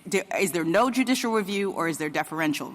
Our frontline, Trump against Hawaii. Our frontline position is that it falls within Dalton against Specter. It's committed to the president's discretion when he makes his determination of a national emergency. But the court doesn't have to decide that because whatever review is very, very deferential. It's easily satisfied here. Thank you. Thank you, counsel.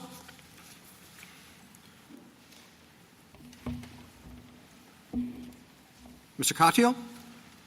Thank you, Mr. Chief Justice, and may it please the Court. Tariffs are taxes. They take dollars from Americans' pockets and deposit them in the U.S. Treasury. Our founders gave that taxing power to Congress alone. Yet here the President bypassed Congress and imposed one of the largest tax increases in our lifetimes.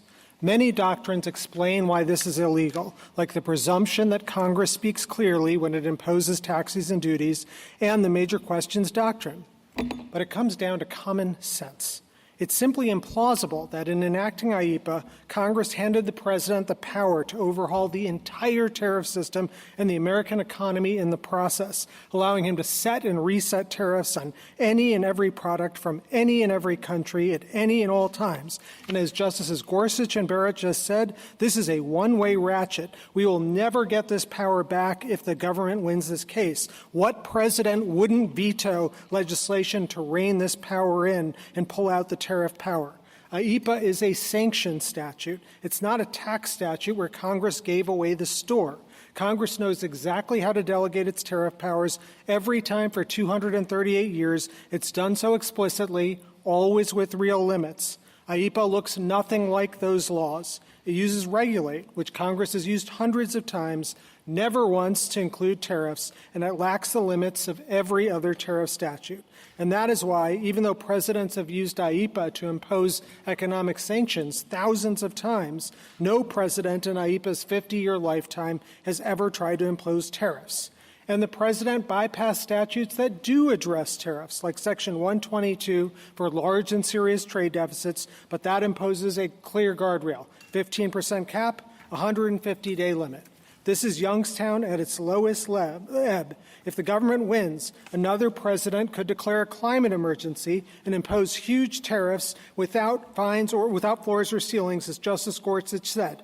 My friend's answer, this administration would declare it a hoax. The next president may not quite say that. This is an open-ended power to junk the tariff laws and is certainly not conveyed by the word regulate. I welcome the Court's questions. Wouldn't your argument also apply to embargoes? So, and this is the argument in the fine dissent below, and I think there are three answers to that, Justice Thomas. The first is revenue raising. Embargoes stop the shipment Tariffs start the tax bill. They are first and foremost ways of regulating revenue. As some of your own opinions said, this is the way we actually chiefly got revenue for the first 100 years of our republic.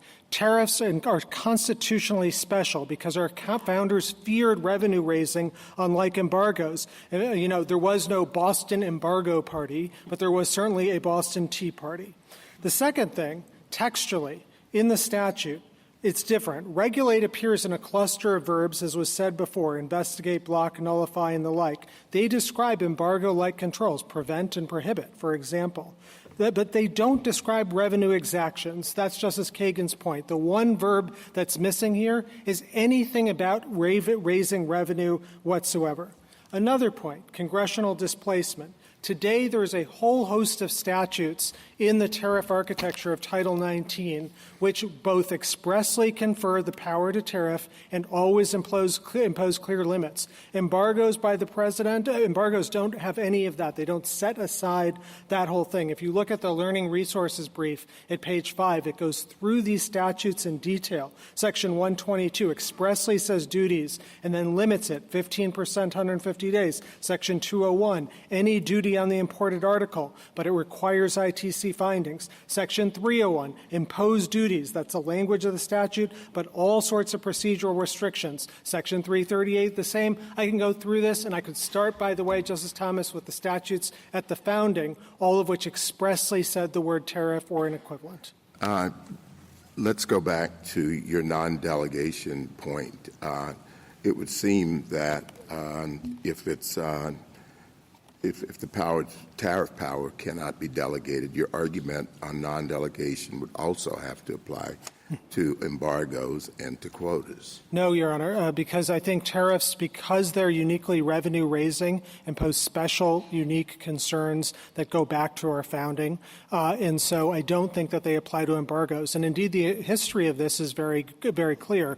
That, as you just heard my friend say, in 1790, George Washington was delegated massive embargo power from the Congress. But what did Congress not do? And this is why the example cuts the other way. They never gave the president any sort of delegation of tariff authority at the time. Our point is not you can't delegate tariff authority. It's simply that you've got to do so with intelligible principles. And what you just heard my friend say is every single limit in IEPA is one that is not judicially enforceable. There's no limit whatsoever. And indeed, the main limit that was in there, he calls this some compromise position. The only compromise in 1977 was the legislative veto. And as this case comes to the court, that's no longer in the statute at all. Counsel, yes, sure, the tariffs are a tax, and that's a core power of Congress.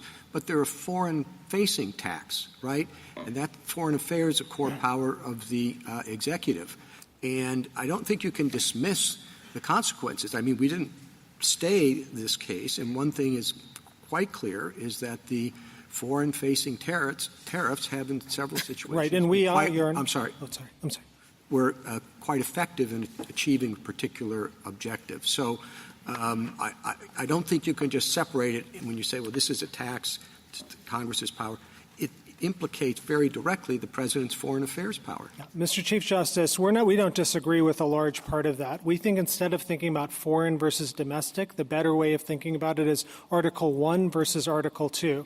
And as my friend finally conceded to Justice Gorsuch, there is no Article 2 power here, at least when we're talking about peacetime. Well, you don't agree with a large part. What's the little part that you do disagree with? So we agree with the idea that tariffs have foreign policy implications. Absolutely. Our founders recognize that. That's in the Federalist Papers. But nonetheless, they exclusively committed that power to the Congress in Article 1, Section 8 and gave it as its first power. So when you hear my friends cite cases like Egan and Garamendi, they just don't apply to this specific unique situation in which Congress is given that power.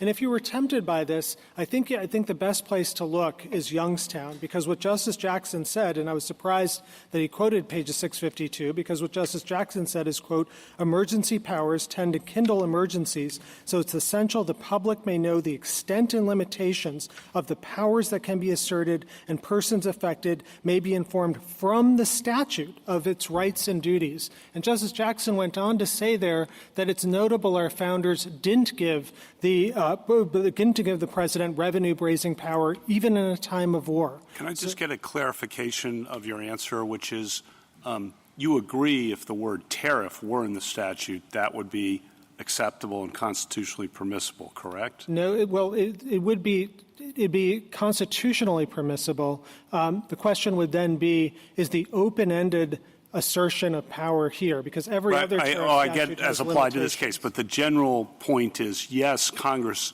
you said it's assigned to Congress, but Congress can grant authority to presidents to impose tariffs. Absolutely. As a general proposition. Absolutely. Okay, so we have to figure out then what regulate importation means. And you've heard my questions. If this statute came out of nowhere in 1977, I think your case would be, obviously stronger. We have to figure out, at least I want to figure out, what the Nixon precedent stands for and what Algonquin stands for. On the Nixon precedent, the question is, I think, was Congress aware of that, meaning that when they used regulate importation and it's now being used to encompass tariffs, that's not unheralded because Congress was well aware. President Nixon announced those tariffs in a nationwide primetime speech, 10% across the board in August 1971. It was not some kind of little piece of paper. So it was well known. The question then is, was Congress, why didn't they change the language? Why didn't they say regulate but not tariffs? That's kind of the difficult question from the Nixon precedent that I'll give you an opportunity to answer. Thank you, Justice Kavanaugh. So 5 answers on the Nixon precedent. First, there is no evidence that Congress thought it was ratifying Yoshida. It was a single court of appeals case. It's not somewhat my question. I never mentioned Yoshida. It's the use by the president of that power under regulated importation. If we're just talking about that, President Nixon did not rely on the statute whatsoever. I mean, that's very clear. In fact, we have a Marshall McLuhan moment here because you have before you Alan Wolf, the person who was there in the room with Nixon, saying Nixon totally disagreed that this statute applied. So if we're just talking about Nixon, I don't think it can get the government where it Go to your other four. Other four. So I think the only way it does any work is if the president is through the vehicle of Yoshida, and that's what I take it the government is arguing. And with respect to that, this cert-denied intermediate court of appeals decision, I don't think can come close to overcoming the clear, plain text. The word regulate words regulate importation. The word regulate has never been used. The Congress uses the term 1,499 times. We got about that number of hits when we looked at it. And maybe there's some double counting, but it is never used even once to impose taxes or revenue raising. And that was the question that Justice Barrett was asking. And so I don't think that this intermediate court of appeals decision will get you there. And then even if you thought that Congress knew about Yoshida, and even if you thought they liked it, which there's absolutely zero evidence of, I don't think that helps the government for reasons that Justice Alito was pointing to, because Yoshida said 3 things. A, TWIA doesn't give the unlimited authority that the government is seeking here. B, they were only upholding the limited specific assertion of authority that President Nixon sought there. And third, going forward, the solution, they said in footnote 33, was to use Section 122 of the 1974 Trade Act, 15%, 150 days. So we have no problem with the president doing that. It's just that this president has torn up the entire tariff architecture. For example, he's tariffing Switzerland, one of our allies, which we have a trade surplus, 39%. That is just not something that any president has ever had the power to do in our history. And the idea that Congress, by implication, did this in 1977 and handed him all this power, I think is really difficult. Just to ask the other. Go ahead. Let's start with just the bare statutory language. You have arguments about structure. You have arguments about history. They're strong arguments, but let's just start with the bare statutory language, regulate importation. If we disregard all of the rest, would you dispute that that would include the imposition of a fee? So if it's revenue, yeah, we do dispute that, absolutely. What if there were a statute that said, suppose that there's a particular national park that's very crowded, and Congress passes a statute that says the National Park Service may regulate admission to the park. Would you say, well, that does not allow them to impose a fee? So, Your Honor, sometimes we think of fees as not revenue raising, but rather capturing the cost of government services. In your example, the going to the park, that may, those kinds of cases, which I think. Suppose it goes beyond the cost of running the park. Congress just wants to control admission to the park, regulate admission. Wouldn't that include the imposition of a fee? So if it doesn't raise revenue, then and it's not about that, then I think that's fine. If it does, it raises revenue. Then I think it's that's tougher the hypothetical. That wouldn't apply. So I think in that circumstance that it wouldn't be a regulation in context. It wouldn't be permitted. That is, at least in the context of tariffs and trade, we know, Justice Alito. Okay, well, that gets into your other arguments. We start out with the bare statutory language, and that was what my question was about. Do you think all tariffs are revenue-raising? Suppose that instead of imposing these across-the-board tariffs, suppose that an executive order imposed a tariff on one particular country and provided that this would take effect in 90 days. And suppose that within those 90 days, an agreement is reached with that country so that no tariff is ever collected. Would that be a revenue-raising tariff? I take it the initial point and on its face it is revenue-raising, that's what it's for, and so I think that would. And look, I don't doubt that there are edge cases. That is what this Court's confronted just recently in FCC versus Consumer Research, and you said, look, what is a tax is sometimes very hard. What is revenue-raising? This is obviously revenue-raising. Their own brief to the Court says it's going to raise $4 trillion. And Justice Alito, you in your Consumers Research dissent, or Justice Gorsuch's dissent that you joined, said taxation is special and different. And it is the most powerful thing the government does. And the idea that Congress, when they know exactly how to write tariff and tax statutes, gave this power by implication through the word regulate, I think is very, very hard to context. You cite many different statutory provisions that impose tariffs. And you have a point, if that's the relevant universe. What if the relevant universe is tariffs that are imposed in emergency situations? Yes. So I think it cuts the other way. So, as Justice Jackson said, it's when you're in an emergency situation, the statutes actually have to speak with more precision. The public needs to know because emergencies beget emergencies. And I would say the best way of understanding what Congress does in emergencies is to look at their emergency statutes. Not one has ever given the president a taxation power or a tariff power. We've had all sorts of emergencies for 238 years. No president has ever said, oh, the way to deal with that is I need to have a tariff authority. And as Justice Sotomayor said, IEPA gives already a quota power, so you can get what the foreign policy piece of it is through that. I'd also say, Justice Alito, Dames and Moore, which the Chief Justice referred to earlier, I think is really important here because the Solicitor General in that case made a similar argument to what you just heard on the claims provisions. He said it falls within regulate. Regulate is a capacious term. He said, Justice Alito, what you said, this is an emergency situation. And he said you've got to defer to the president on a major issue of national security about this very statute. And what did the Court do? It rejected those arguments and said IEPA doesn't cover this. You say that this is not, this case does not, these executive orders do not address an unusual and extraordinary threat. I understand that argument. Suppose that the facts were that it was suppose that there was an imminent threat of war, not a declared war, but an imminent threat of war with a very powerful enemy whose economy was heavily dependent on U.S. trade. Could a president under this provision impose a tariff as a way of trying to stave off that war? Or would you say no, the president lacks that power? Couldn't do tariff, but could do quota, embargo, all of those things. Could do all those things, but the president could not impose a tariff. There's That's one thing he couldn't do. There's a category shift between a tariff and the other 8 powers in IEPA because it is revenue raising. So it's not a difference in degree or something like that. That's why, I don't doubt tomorrow. Even if the purpose of this had nothing whatsoever to do with raising 1 penny. The president didn't want to raise 1 penny. The president wanted to deter aggression that would bring the United States into a war. You would say, no, can't do that. Yeah, Justice Alito, I think you've said many times the purpose isn't what you look at. You look to actually what the government is doing. And if you disagree, if you think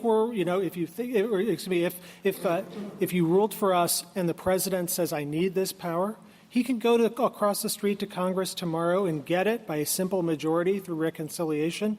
But if you vote for them, this power, as Justice Gorsuch said, as Justice Barrett said, is going to be stuck with us forever. The power to jump. Can I ask you?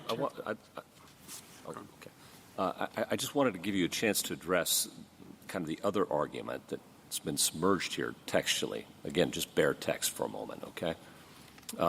We've been focused on regulate importation, but actually the statute says the president may, by means of licenses or otherwise, regulate importation. And we've had some discussion today about the fact that maybe the president could simply recharacterize these tariffs as licenses or rejigger the scheme so that they are licenses. We've also heard the suggestion that otherwise, licenses and tariffs are very similar, so otherwise might encompass tariffs there. Thoughts? Yeah, a few thoughts, Justice Gorsuch. First is the SG is not even making that argument, and I think they're not making it for a number of reasons. One is that there's a strong presumption against reading statutes this way in the unique tax and duties context. Hartramp is one of those cases which says if there's doubt, you don't read the statute to confer such powers.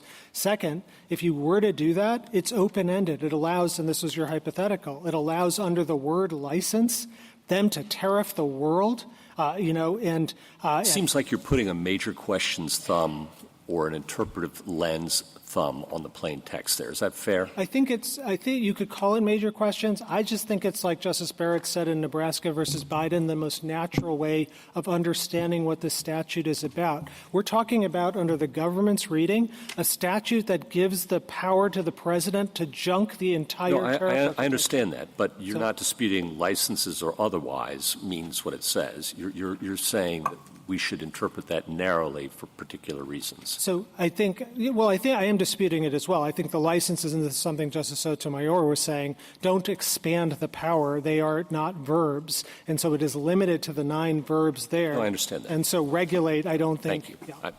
Thank you, counsel. Justice Thomas, anything further? I'd like to just revisit the point that Justice Alito was making with a similar question. If one of our major trading partners, that's, for example, China, held a U.S. citizen hostage, could the president, short of embargoing or setting quotas, say the most effective way to gain leverage is to impose a tariff for the purpose of leveraging his position to recover our hostage? No, Your Honor. So tariffs are different because they're revenue raising, and I think it goes to the point I was saying to you in our very first colloquy, which is quotas, embargoes, and stuff are different for a different reason, which is that there's a tariff architecture around Title 19 that in tariff would, like in your hypothetical, would supersede. And here the president is seeking the power to set aside all of our trade treaties unilaterally under the word regulate. I just don't think it can bear that weight. Justice Alito? You mentioned other tariff provisions that you think would be rendered redundant if we adopted the government's interpretation of IEPA. One that you didn't mention, which is discussed in an amicus brief, is Section 338 of the Tariff Act of 1930. Why doesn't the plain language of that provision, which does speak specifically about duties provide a basis for all or virtually all of the tariffs that are at issue here? Yeah, the government's never made that argument, Justice Alito, and I think for very good reason, because it only applies to MFN violations, which are not at issue here. You can only tariff if the president, quote, finds as a fact that a country satisfies two conditions, including that it discriminates against the United States. There are also a host of other reasons why Section 338 may have lapsed, and that's why no president has ever used it. But look, what is the argument that it's lapsed? It's regrettable. I mean, we put this case on a very expedited schedule, and therefore there are limitations on what and the parties' ability to answer each other's arguments or arguments that are made by amici. The amicus brief says that it hasn't lapsed. There are articles that say it hasn't lapsed. What is your argument? What is the basis for your argument that it lapsed? So two things, Justice Alito. Sections 252 and 301 have been understood by many to have superseded Section 338. And second, I don't think you have to get into this issue at all. We're not here saying that the government doesn't have a 338 power. That's something that can be decided by other courts at other times. As these folks come to the court, as the government comes to the court today, they're citing one statute and one statute only, IEPA, and we submit to you it doesn't come even close to authorizing these worldwide tariffs. Well, what if the president tomorrow were to say, I'm reissuing these executive orders and I'm invoking, in addition to other authorities, Section 338 of the Tariff Act of 1930? I think at that point we'd have that case. I mean, I'm not here to say that 338 does or doesn't do one thing. I'm responding to the government's argument, which is the invocation of IEPA and IEPA alone. But perhaps that point, Justice Alito, may so give then, the court some comfort. I understand party presentation and all of that and not being a court of first view. But in these circumstances, if that were to happen, and it might be a realistic possibility, you think, well, okay, then the government would continue to try to collect these tariffs, and the plaintiffs here would have to go back to the Court of International Trade or the district court and challenge it again, and it would have to progress through those lower courts and come back to us when? A year from now? 6 months from now? While the tariffs continue to be collected and the amount that's at stake mounts into the billions. I mean, what are we at now? 100 billion? We get up to $1 trillion? That's what you're suggesting? So, Justice Alito, I think a few things. One is I think it's rich for the government to be making this argument about the refunds undermining us because they opposed the preliminary injunction in this case by saying, oh, don't worry, we'll give the refunds later. And they sought a stay in the Federal Circuit on exactly that ground, which was you don't need to implement the Federal Circuit's decision because we'll give the refunds later on. And now they're suggesting Well, that really wasn't my question, Mr. Katyal. The question was whether it would make more sense for us to address that, if that is a possible justification for these tariffs, for us to address that now and get it over with rather than having this continue for who knows how long while it goes through the procedures in the lower courts. Justice Alito, I think that is forfeited 9 ways to Sunday. This amicus brief has been filed in every single stage of this case. The government's never embraced that argument. For them to be able to do so now, I think, is way, way too late. But I do think if you ruled, as we're suggesting you do, against the government, they can go and try and seek to use other authorities, whether it's 338, Section 122, et cetera. Those are the ways prescribed by the Congress. And as Justice Kavanaugh was saying earlier, every other president has used all this suite of other authorities, 201 for steel, for autos and things like that, 301 for countries like China.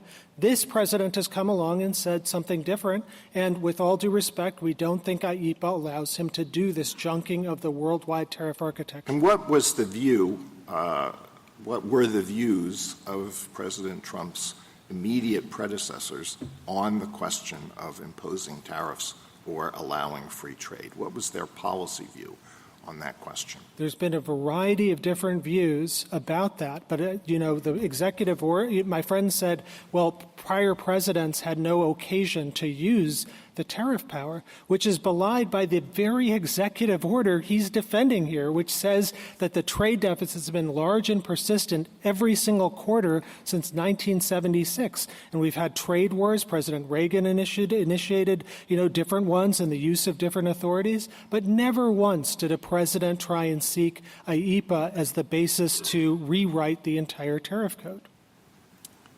I found it interesting to hear you make the non-delegation argument, Mr. Katyal. I wonder if you ever thought that your legacy as a constitutional advocate would be the man who revived the non-delegation argument.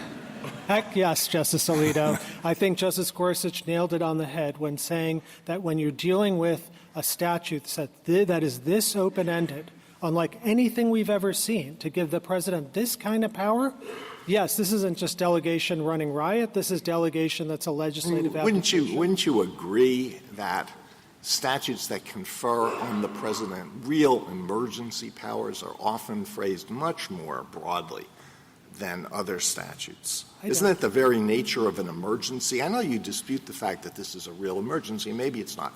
But isn't it the very nature of an emergency provision that is going to be more open-ended?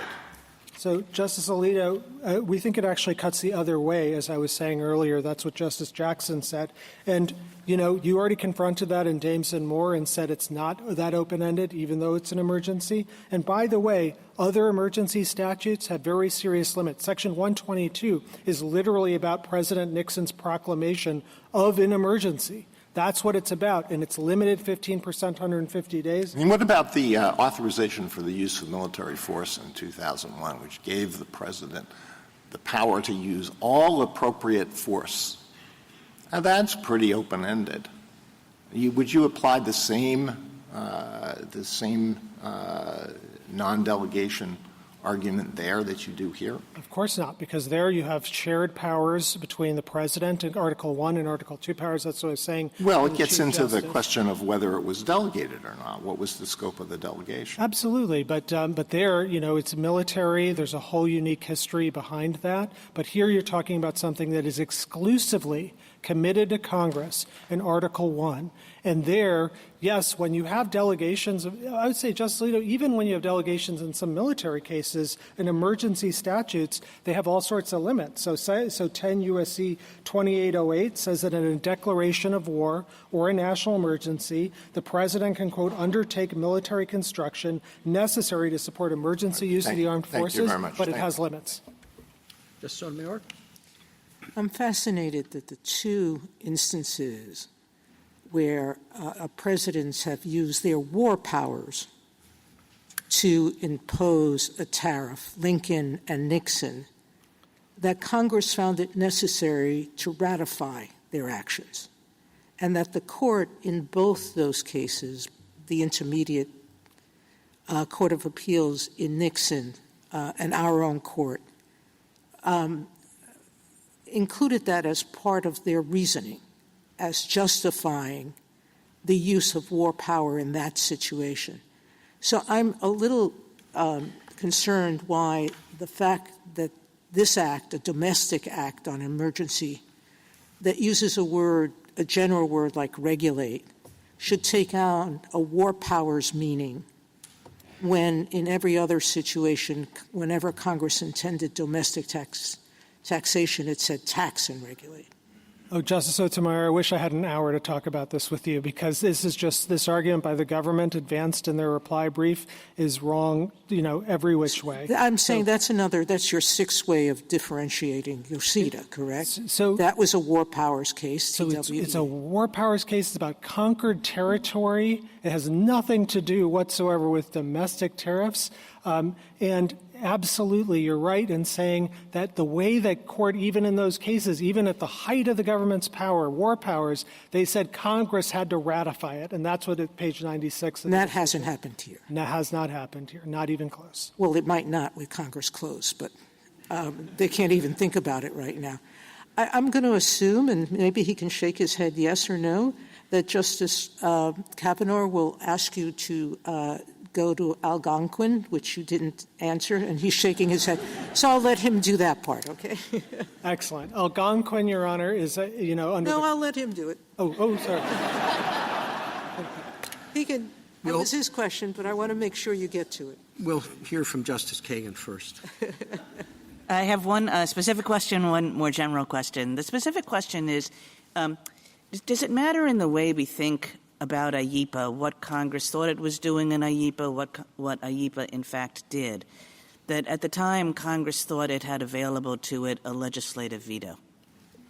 I do think it's relevant, at least for delegation purposes, because, as this case comes to the court, the one check that was in there, the so-called compromise, is a legislative veto which now no longer exists. And that's why I said to Justice Alito, this statute now looks unlike any other statute with respect to I guess I'm wondering whether, though, it cuts against you as well, that Congress thought it had a legislative veto, so didn't put in a variety of checks that it might have put in had it not thought it had a legislative veto. And, that's just tough luck on Congress now. Yeah, I don't think so. I mean, Justice Kagan, I think it's a very tough common sense argument to make because every single delegation of tariff power statute from Congress to the president always has limits, and including, Section 122 passed just right before IEEPA had, in the case of the exact problem that this executive order is dealing with, large and serious trade deficits, it said the way to deal with it is 15%, 150 days. The idea that 3 years later they just said, oh, no, junk the rule book, I think is very difficult, and no Congress, I think, would rely just on the legislative veto for such a thing of such momentous importance. As you said to my colleague earlier, why would any president look to all of the different tariff statutes in Title 19 if you can just IEEPA them all, French Revolution them all? General Sauer rests a lot on the president's inherent authority.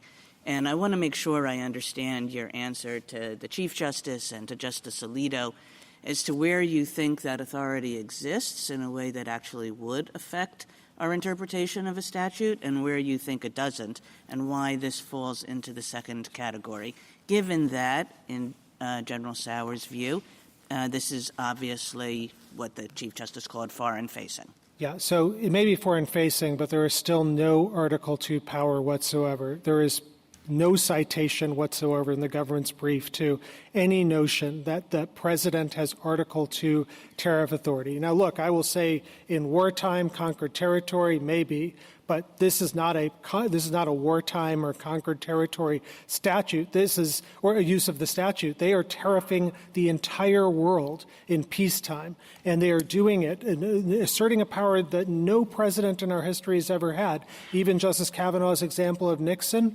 really far more limited, didn't blow past Congress's limits, as was said in Yoshida.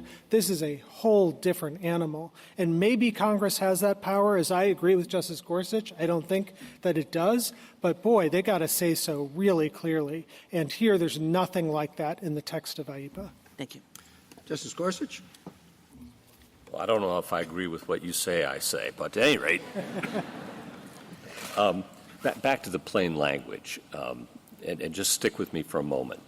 The Constitution says that Congress gets to regulate commerce, and everybody understood that meant and included the power to tariff. Story, Madison, okay? So that's sort of a problem, right? Regulate is a capacious verb.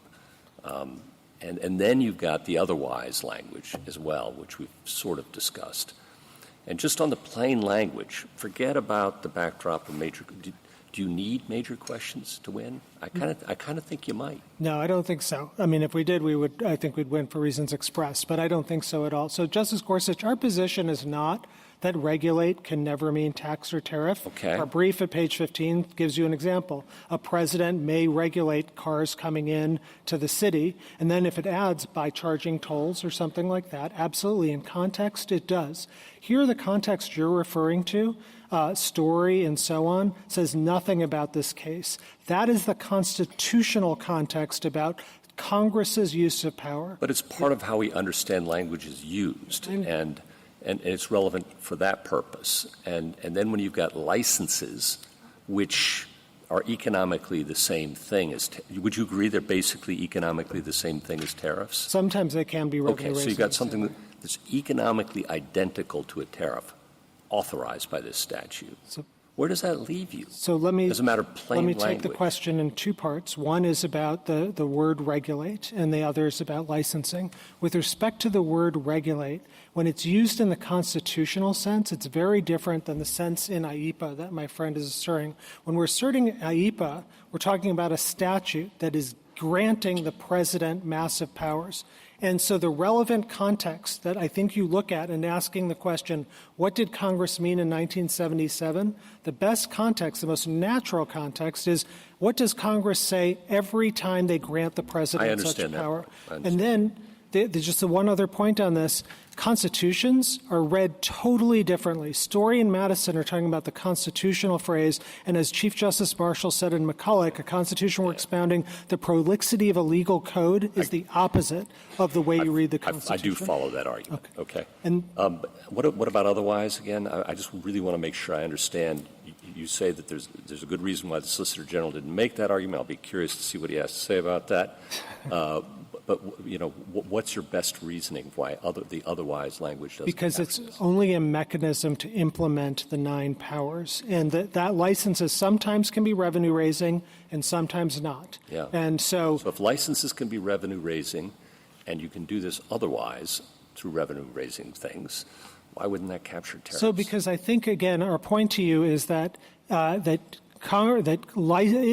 there's two kinds of licenses come in 2 flavors. If an executive order is asserting a license fee to recoup the cost of government services or something like that, as I was saying to Justice Alito, that doesn't look different than the other verbs. That's not revenue raising. It doesn't implicate the founder's concern. It doesn't implicate the concerns you wrote about in Consumers Research about the fear of the government. Well, you're not answering my question, though, Mr. Katyal. I'm talking about just the plain text here. And you're moving to a major questions or a non-delegate. That's the move you're making, which I think, fine, we can consider that. I'm just talking about on the text, okay? It says by means of licenses or otherwise. You've conceded that licenses are economically equivalent to tariffs. And the statute says by means of licenses or otherwise. Right. Regulate. It's only a means, and we looked at the history. Yeah, it's a means. Yeah. Why isn't tariffs a permissible means on the statute? Because, again, it has to be related to the 9 powers that Well, are a license can be. We have to acknowledge that. And you've said a license can raise revenue, and you've said a license is equivalent to a tariff economically. So what about otherwise? Justice Gorsuch, if the license or the otherwise is raising revenue, then it is a difference in kind from the other verbs. And we looked at the history of licenses under TWIA, and we were not able to find any involving licenses or license fees. Okay. Last question, a little further afield. The parties discussed a little bit the analogy to the Foreign Commerce Clause. Of course, next to it is the Indian Commerce Clause. And delegations there were very broad initially and involved licenses once again. And why shouldn't that inform our understanding of the Foreign Commerce Clause? I don't know that I have a position on that. It maybe is a little too afield for me to... Well, if the president has broad authority in one part of the Commerce Clause, why wouldn't he in the next-door neighbor? Oh, I see. Because here Congress has specifically been given the exclusive power over tariffs. And so if they're to part with it, I think, as this Court has said in J.W. Hampton, which is a tariffs case. You'd say the same principle would apply with tariffs with the Indian Commerce Clause. It's a tariff-specific argument. I think it's at least intelligible principles is what this Court has used for tariffs specifically, and we think that's the way you should look at this. And then under intelligible principles, this is miles away from any delegation we have ever seen. Thank you. Justice Kavanaugh? Just on the Nixon point, because you said, I think, that the current tariffs are unprecedented. I mean, that was a 10% worldwide tax on every import into the United States, I believe. I mean, we don't need – I just think that's a fact. You have arguments about that. You made good arguments about that, but just wanted that point to be clear. On Algonquin, to pick up on Justice Sotomayor's kind assist, your argument here is that the statute has to use the word tariffs, I think, basically. And we went through Nixon and Yoshida, but then Algonquin, the statute for 232, does not use the word tariffs. It uses adjust imports. And President Ford had imposed, again, a pretty significant tariff on oil imports. It was challenged. It got to this court. The attorneys standing where you are stood up and said the license fee now before the court involves the broadest exercise of the tariff power in the history of the American Republic. In fact, we would have to go back to George III's stamp tax to determine as broad an executive power as claimed in this case. The statute is a simple one. It does not mention the tariff on its face. The argument there was the word tariff was not mentioned, used to adjust imports. The court, obviously 9-0, rejects that argument, in part because, as others have pointed out, the court does a lot of questioning. Well, what's the difference between a quota and a tariff? And what's the difference between an embargo and a tariff? And so when the court writes the opinion, it says we find no support in the language of the statute, the language, for Respondent's contention that the authorization of the President to adjust imports should be read to encompass only quantitative methods, i.e. quotas, as opposed to monetary methods, i.e. license fees, of effecting such adjustments. So, on your basic point that you need the word tariff, Algonquin says you don't need the word tariff. And that was President Ford's oil imports. It's 9-0. The oral argument goes through this. Your answer. There's a lot there, Justice Kavanaugh, so please bear with me. First, I'd like to clarify what our position is generally and then deal with Algonquin. Our position is not that you have to use the word tariff or any other magic word. It's true that Congress has used a specialized vocabulary since the founding, since 1790, using words like tariffs or duties. But as I was saying earlier to Justice Gorsuch, you could even use the word regulate, as our page 15 of our brief says. Or you could even imagine something that says, quote, the President may regulate importation by requiring importers to pay 10% of the value of goods to the Treasury. So I don't think you have to use any particular word. The question is in context. Is it does Algonquin didn't have anything like that, but keep going. So Algonquin does have, I think, a context that's miles apart from what the government is seeking here to do with IEPA. So first of all, it is a common sense statute. I understand there's some rhetoric by common sense reading of the statute. I know there's some rhetoric by the lawyer who stood here before, which is, of course, forgivable. But it was a statute about one product. 232 is article by article. It's one product. This is a billion products or even more that the government is seeking. The Algonquin was expressly a trade statute. It was the 1962 Trade Act. It's everything this case isn't. Algonquin had a specific reference to the word duties in a separate provision. Algonquin had a legislative history that was clear as day that the President was given this power. And I understand this Court today doesn't look to the legislative history, but the way Algonquin got to where it was by saying the legislative history, the chief sponsor of the act. I think I'll disagree with you on that. It does a plain text and then says, is there anything in the legislative history to defeat the plain text? So I disagree pretty strongly with you on that, but it doesn't defeat your point. Keep going. Okay. So I'd also say, maybe the most important point, 232, our argument is not just that you have to specifically authorize a tariff with some sort of word, but also that one way of understanding whether Congress is delegating its awesome tariff power, its awesome taxing power, is to ask, are there limits to what Congress has put in? And in Algonquin, in Section 232, the Court points to and goes painstakingly through all the limits. The first words of the decision are all about how constrained the statute is. It's a reticulated scheme. The cabinet secretaries have to make certain findings. There are specific statutory factors Congress says the President must look at before acting. There are public hearings. There are limited remedies, quote, to the extent necessary. All of that is in the statute. All of that is in the Algonquin opinion. None of it is in IEPA. That's the problem, and that's why, just like James and Moore, the Algonquin case said this is a very limited decision, limited just to the facts.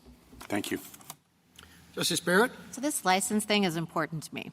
And do you agree that, pursuant to IEPA, the president could regulate commerce by imposing a license fee? Sorry, could you say that again? Could the president regulate commerce under IEPA by using a licensing fee? Not a fee. So I should have said this earlier, but license is different from a licensing fee. IEPA and TWIA authorize licenses, not license fees, and no president has ever charged, to my knowledge, fees under those two statutes for the licenses. So fees impermissible, licenses okay. Fees permissible if they cover the costs of the scheme? Might be. I mean, but once they start revenue raising, you implicate the most serious concerns. But I thought you conceded to Justice Gorsuch there was no difference between a tariff and a licensing fee, functionally. If the licensing fee is just to I didn't concede that. Okay. So if the licensing fee is just to recoup the cost of government services, I think that may be okay. I don't think you need to get into it. Here, the government is asserting a power which they say in their briefs to you raises $4 trillion. So you understand the statute to permit licensing in the sense of permission.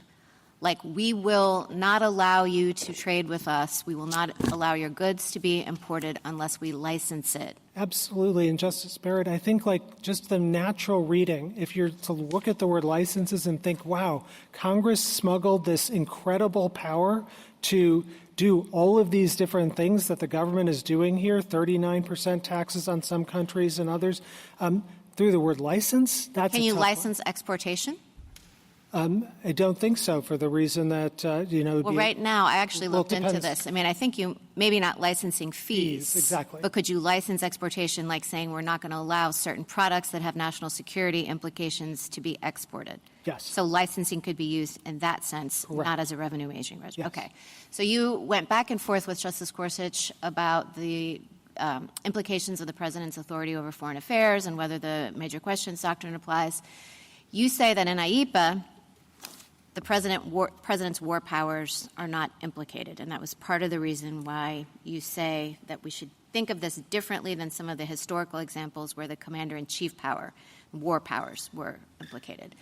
But the same language appears in the Trading with the Enemies Act, in which war powers would be implicated. So do you think the language should be, and of course that is what President Nixon relied on, so do you think that the language would be interpreted differently in that context, even though the commander-in-chief power and the war power would be implicated? 100%, I think, would be interpreted differently. Justice Jackson. Same regulate commerce language. Yes, because once you're carrying over wartime precedents to peacetime for Okay, I don't understand that then, because everybody agrees the language came in IEPA came from the Trading with the Enemy Act. So you're saying it has one meaning in the Trading with the Enemy Act and a different meaning in IEPA, that same regulate commerce? No, I think that the conquered territory language and all of that may go to the president's Article 2 powers as inherent powers in conquered territory, but I don't think it gets the government where they need to go. The CAC brief and the brief by Professor Paul Stephen goes through and explains why in 1933, when Congress decided to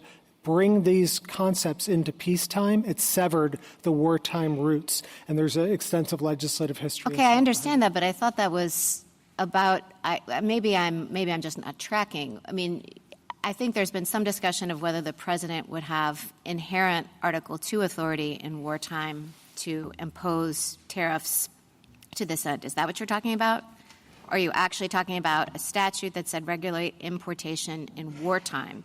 Right. And you think it could have the tariff power conferred through that language in a war-making statute, but not in IEPA? No, I don't think it confers it in either place. I think the president, it's located, the president's power in conquered territories, not in the Trading with Enemies Act or anything like that. Okay, so it's inherent constitutional power coming from the law of war. Okay. And then if you win, tell me how the reimbursement process would work. Would it be a complete mess? I mean, you're saying before the government promised reimbursement, and now you're saying, oh, well, that's rich. but how would this work? It seems to me like it could be a mess. So the first thing I'd say is that just underscores just how major a question this is. The very fact that you were dealing with this with quotas, there's no refund process to the tunes of billions of dollars or embargoes, but there is here. But for our case, the way it would work is, in this case, the government stipulated for the 5 plaintiffs that they would get the refunds. So for us, that's how it would work. Your question, I take it, is about everyone else. We don't have a class action or anything like that. With respect to everyone else, there's a whole specialized body of trade law, and it's in 19 U.S.C. 1514 outlines all these administrative procedures. It's a very complicated thing. There's got to be an administrative protest. There was a harbor management case earlier that this court was involved with in the United States Shoe, in which, the refund process took a long time. There were any number of claims and equitable relief. So a mess. So it's difficult, absolutely. We don't deny that it's difficult, but I think what this court has said in the McKesson case in 1990 is that serious economic dislocation isn't a reason to do something. Northern Pipeline, you guys stayed your decision for a while in order to let the congressional process unfold. There may be a congressional process here as well. You may be able to also be that this court could limit its decision to prospective relief under the John Q. Hammonds case. So there's lots of possibilities. Justice Jackson? So I think I read Algonquin differently than Justice Kavanaugh. When I look at its analysis, it absolutely does a textual review, but then it says, quote, turning from Section 232's language to its legislative history, again, there is much to suggest that the president's authority extends to the imposition of monetary exactions. And I appreciate that perhaps that factor is no longer in vogue, but did you look into the legislative history here to determine whether there is anything that supports the conclusion that Congress actually intended for this IEPA statute to allow or authorize the president to impose these tariffs? I did, and if I blinked, I would miss it because it was virtually nothing. And in fact, both page 2 of both the House and Senate report outline all of the powers that are given under IEPA, and none of them have tariff. There's one brief mention of tariff in the legislative history, but nothing else. And by the way, IEPA passed by voice vote. It was, there was not controversial. We don't deny IEPA as a big, major statute, but the question is, did it authorize tariffs? One of the most contested things since our founding. And you say there's nothing in the legislative history to suggest it. Now, to the extent that Congress did authorize the president to do something, that those verbs are there, that the Congress was giving the president some authority, do you see a theme connecting those verbs? What was Congress trying to do? And let me just say that I see in the Senate report, which I mentioned earlier, that Congress says that it was trying to give the president the authority to, quote, control or freeze property transactions where a foreign interest is involved.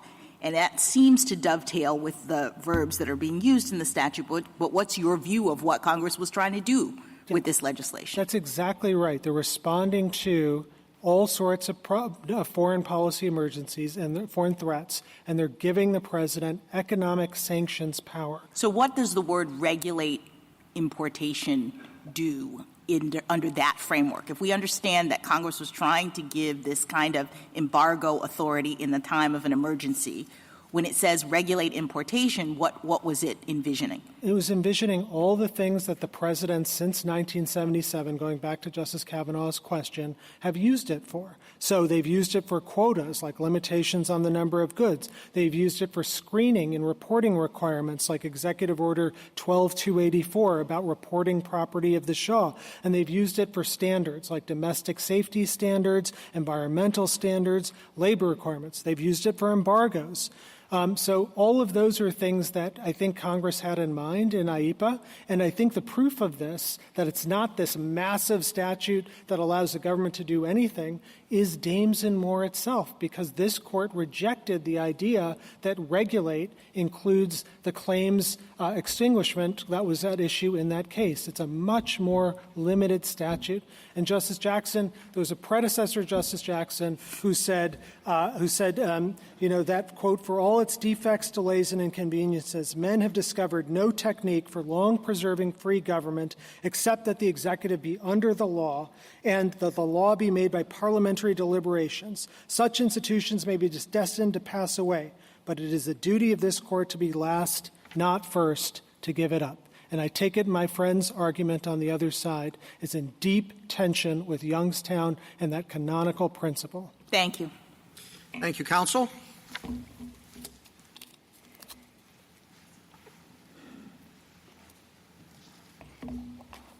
Mr. Gutman. Mr. Chief Justice, and may it please the Court. I'd like to begin by picking up with the exchanges with Justice Barrett and Justice Gorsuch about licenses and license fees, because I think we ended on the right note, but I just wanted to make sure that at least my client's position is clear on this. Licenses are different from license fees. And I am not aware of any history in the 5 decades that IEPA has been in force of any fees charged for the licenses under this statute. This is a statute that licenses can be used, for example, the president might ban certain transactions with a foreign country, but then grant licenses to do them for humanitarian reasons. But as far as I'm aware, there's never been a fee charged for that. And I do welcome the Court's questions. But I think I just want to make absolutely I think clear. The question is, what does or otherwise do? Well, or otherwise could be of things like instructions or licenses. But again, it's fundamentally having something that is a revenue-raising measure or even that is just an exaction of some sort is fundamentally, categorically different from what we understand instructions and licenses to be involved, just like we think regulate doesn't carry the financial connotation given the other verbs there. If I could turn to some of the 19th century history that we were discussing as well, because I think there may be a little bit more to add there. The 19th century cases about the president's inherent Article II authority with respect to in a wartime with respect to importation is not the power to impose tariffs on imports coming into the United States. That is not what any of those cases were about. They were about the president's power, in a wartime as an occupying military force to impose tariffs in occupied territory, that in Mexico, in the Philippines, in California. The Civil War case might be the closest case, but even there, what we were talking about were essentially there were licensing fees, but they were export fees. They were fees that were being imposed on the exportation of cotton from the occupied South into the North. And so I don't think any of that provides authority for this general notion that there is a background principle that the president, even in wartime, has an Article II authority to impose tariffs, certainly without the consent of Congress. So you agree, I assume, given all the verbs on this list, that the president could do something like just shut down all trade between us and, say, China, right? Yes. I mean, there are other limitations in the statute. Okay. So doesn't it seem, and I think this is one of the points that Algonquin makes, and I think it's a point that Justice Kavanaugh was making, doesn't it seem then, I mean, I don't want to use the phrase lesser power, lesser included measure, but doesn't it seem like it would make sense then that Congress would want the president to use something that was less, weaker medicine than completely shutting down trade as leverage to try to get a foreign nation to do something? And the president can in the form of, for example, quotas. But what makes an embargo or quotas fundamentally different from tariffs, as my friend has already explained, is the revenue-raising aspect of that. That makes it a far more significant power. It creates additional danger of overuse. And I think the other point, as Justice Jackson was pointing out, is that it cedes control over whether the transaction occurs from the government to the individuals engaging in this transaction. And that is not what IEPA is intended. What makes something revenue-raising? I mean, fees raise money, and unless they're going to be kind of one-to-one, this is exactly what it costs. I mean, it might raise some surplus. It might raise some extra. So is it the purpose? If the purpose of the fee or the tariff is to raise money, Is it the purpose that makes it revenue raising, or is it just the fact of surplus created that goes to the Treasury? Like, how do we decide this? Yes, I think it's the effect. And to be clear, I think there would be a serious difficulty with interpreting any of these words, even to allow revenue neutral exactions here, because none of them, and again, as far as I'm aware, IEPA has never been used in that way. But I don't think even a processing fee? I am not aware of any use of that sort of under IEPA. But even if that is permissible, I think that's permissible precisely because it doesn't have the effect of raising revenue. Mr. Katyal referred to common sense several times, and I want to pick up on Justice Barrett's question because your interpretation of the statute, as she pointed out, would allow the president to shut down all trade with every other country in the world, or to impose some significant quota on imports from every other country in the world, but would not allow a 1% tariff. And that leaves, in the government's words in its brief, an odd donut hole in the statute. Why would a rational Congress say, yeah, we're going to give the president the power to shut down trade? I mean, think about the effects. But you're admitting that power's in there. Yeah. But can't do a 1% tariff. That doesn't seem, but I want to get your answer, to have a lot of common sense behind it. I think it absolutely does because it's a fundamentally different power. It's not a donut hole. It's a different kind of pastry. And on that power, that's a good one. On that power, though, and you've said this many times, and Mr. Katyal too, and look, I get this, obviously, but the court has repeatedly said a tariff on foreign imports is an exercise of the commerce power, not of the taxation power. And I'm repeating some, but John Marshall said that, and Joseph Story, and Chief Justice Hughes in the 1933 case, and we've said that quite a bit of time, which seems to at least undermine a bit your point that it's an entirely different power, because if it is foreign commerce power, it's the same power that Justice Barrett was talking about of just embargoing trade with the entire world, which you admit is in this statute. Well, there are a couple of points in there, and I'll try to get to all of them. But, I mean, I think all of us agree that context is what matters here, and that you certainly could use the word regulate to talk about a tariffing power, like you could use it to talk about a taxing power. I mean, we impose taxes for regulatory purposes as well. But the federal government hasn't identified a single other federal statute that uses the term regulate to authorize tariffs or taxes. That is just a different kind of power. And I thought your point in response to Justice Kavanaugh, it's a different kind of power because the power that's being authorized by this statute is the power to control or freeze trade. That's what Congress was getting at. And so if that's true, then we have to read regulate in that context.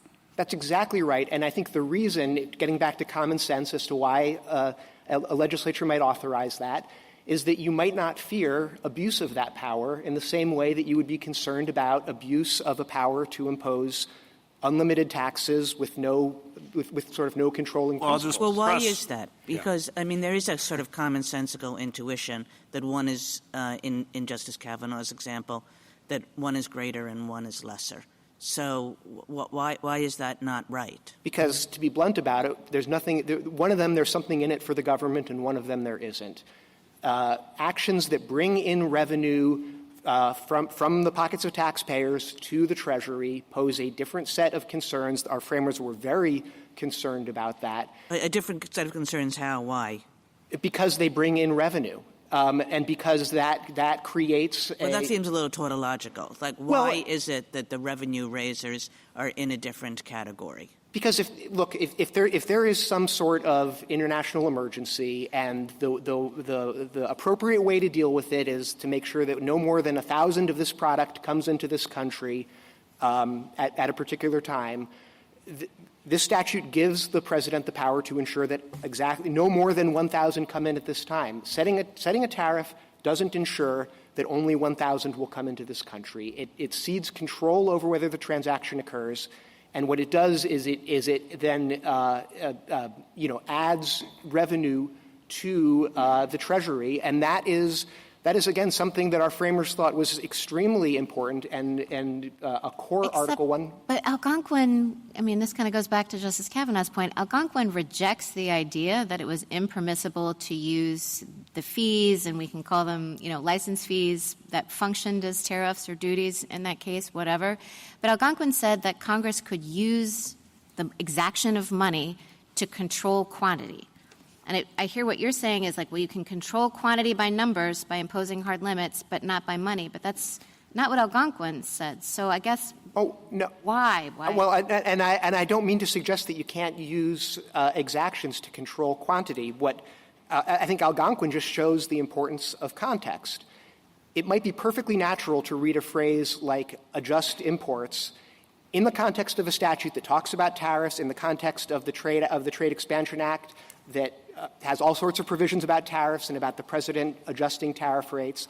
It might be perfectly natural in that context to read a phrase like "adjust the imports" to be referring to changing tariff rates. It's just as unnatural to read a phrase like "regulate importation" to discuss that when the statute has nothing to do with tariffs and doesn't otherwise mention tariffs at all. And do you think imposing tariffs is do you think that just blocking all trade is a bigger deal than imposing a 1% tariff across the board? I think it would be a huge deal. It is just a different kind of deal.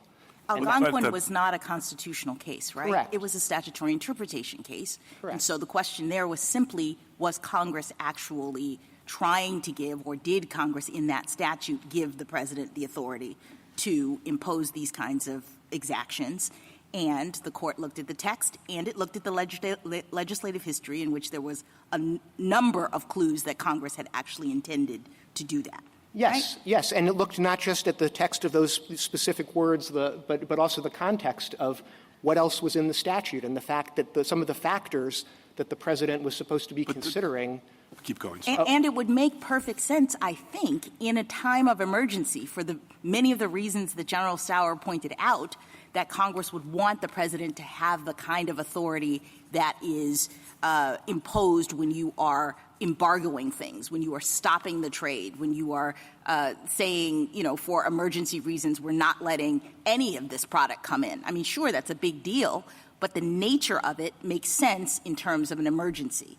I think what you're saying is that the idea that the government would use its authority to be raising revenues in this situation is a different kind of power.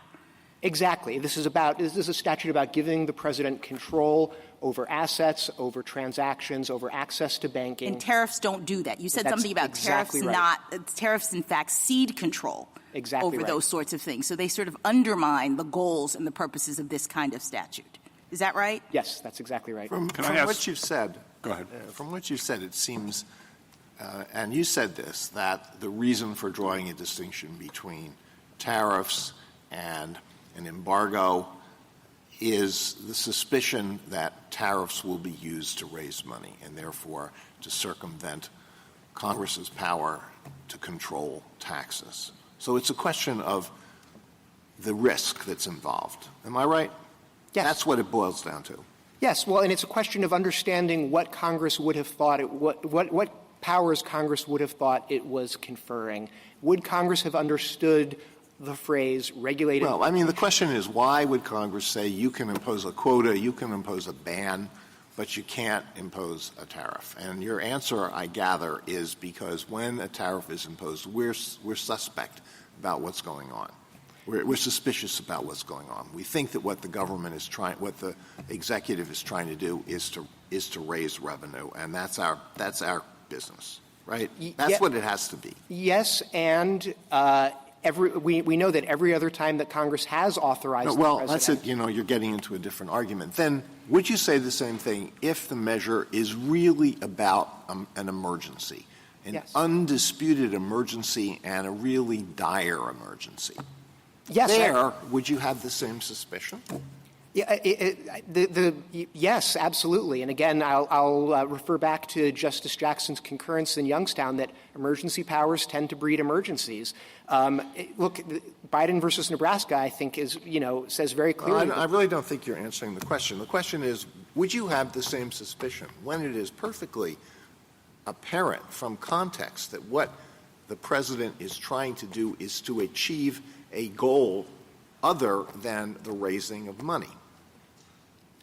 I think what I'm trying to say is that you have to read the statute the way that Congress would have understood it when it was enacted, not how it is used in any particular case. It may be used for very good reasons in a particular case, but the question is, would Congress have understood itself to be ceding this power with no limits, unlike every other tariffing statute with no limits? I know that point. Let me ask you an unrelated question. Mr. Katyal listed some of the things that presidents have done under IEPA, such as screening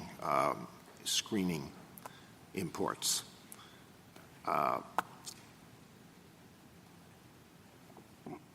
Do any of the other verbs in IEPA talk about could screening of imports be done under any of the other verbs in IEPA?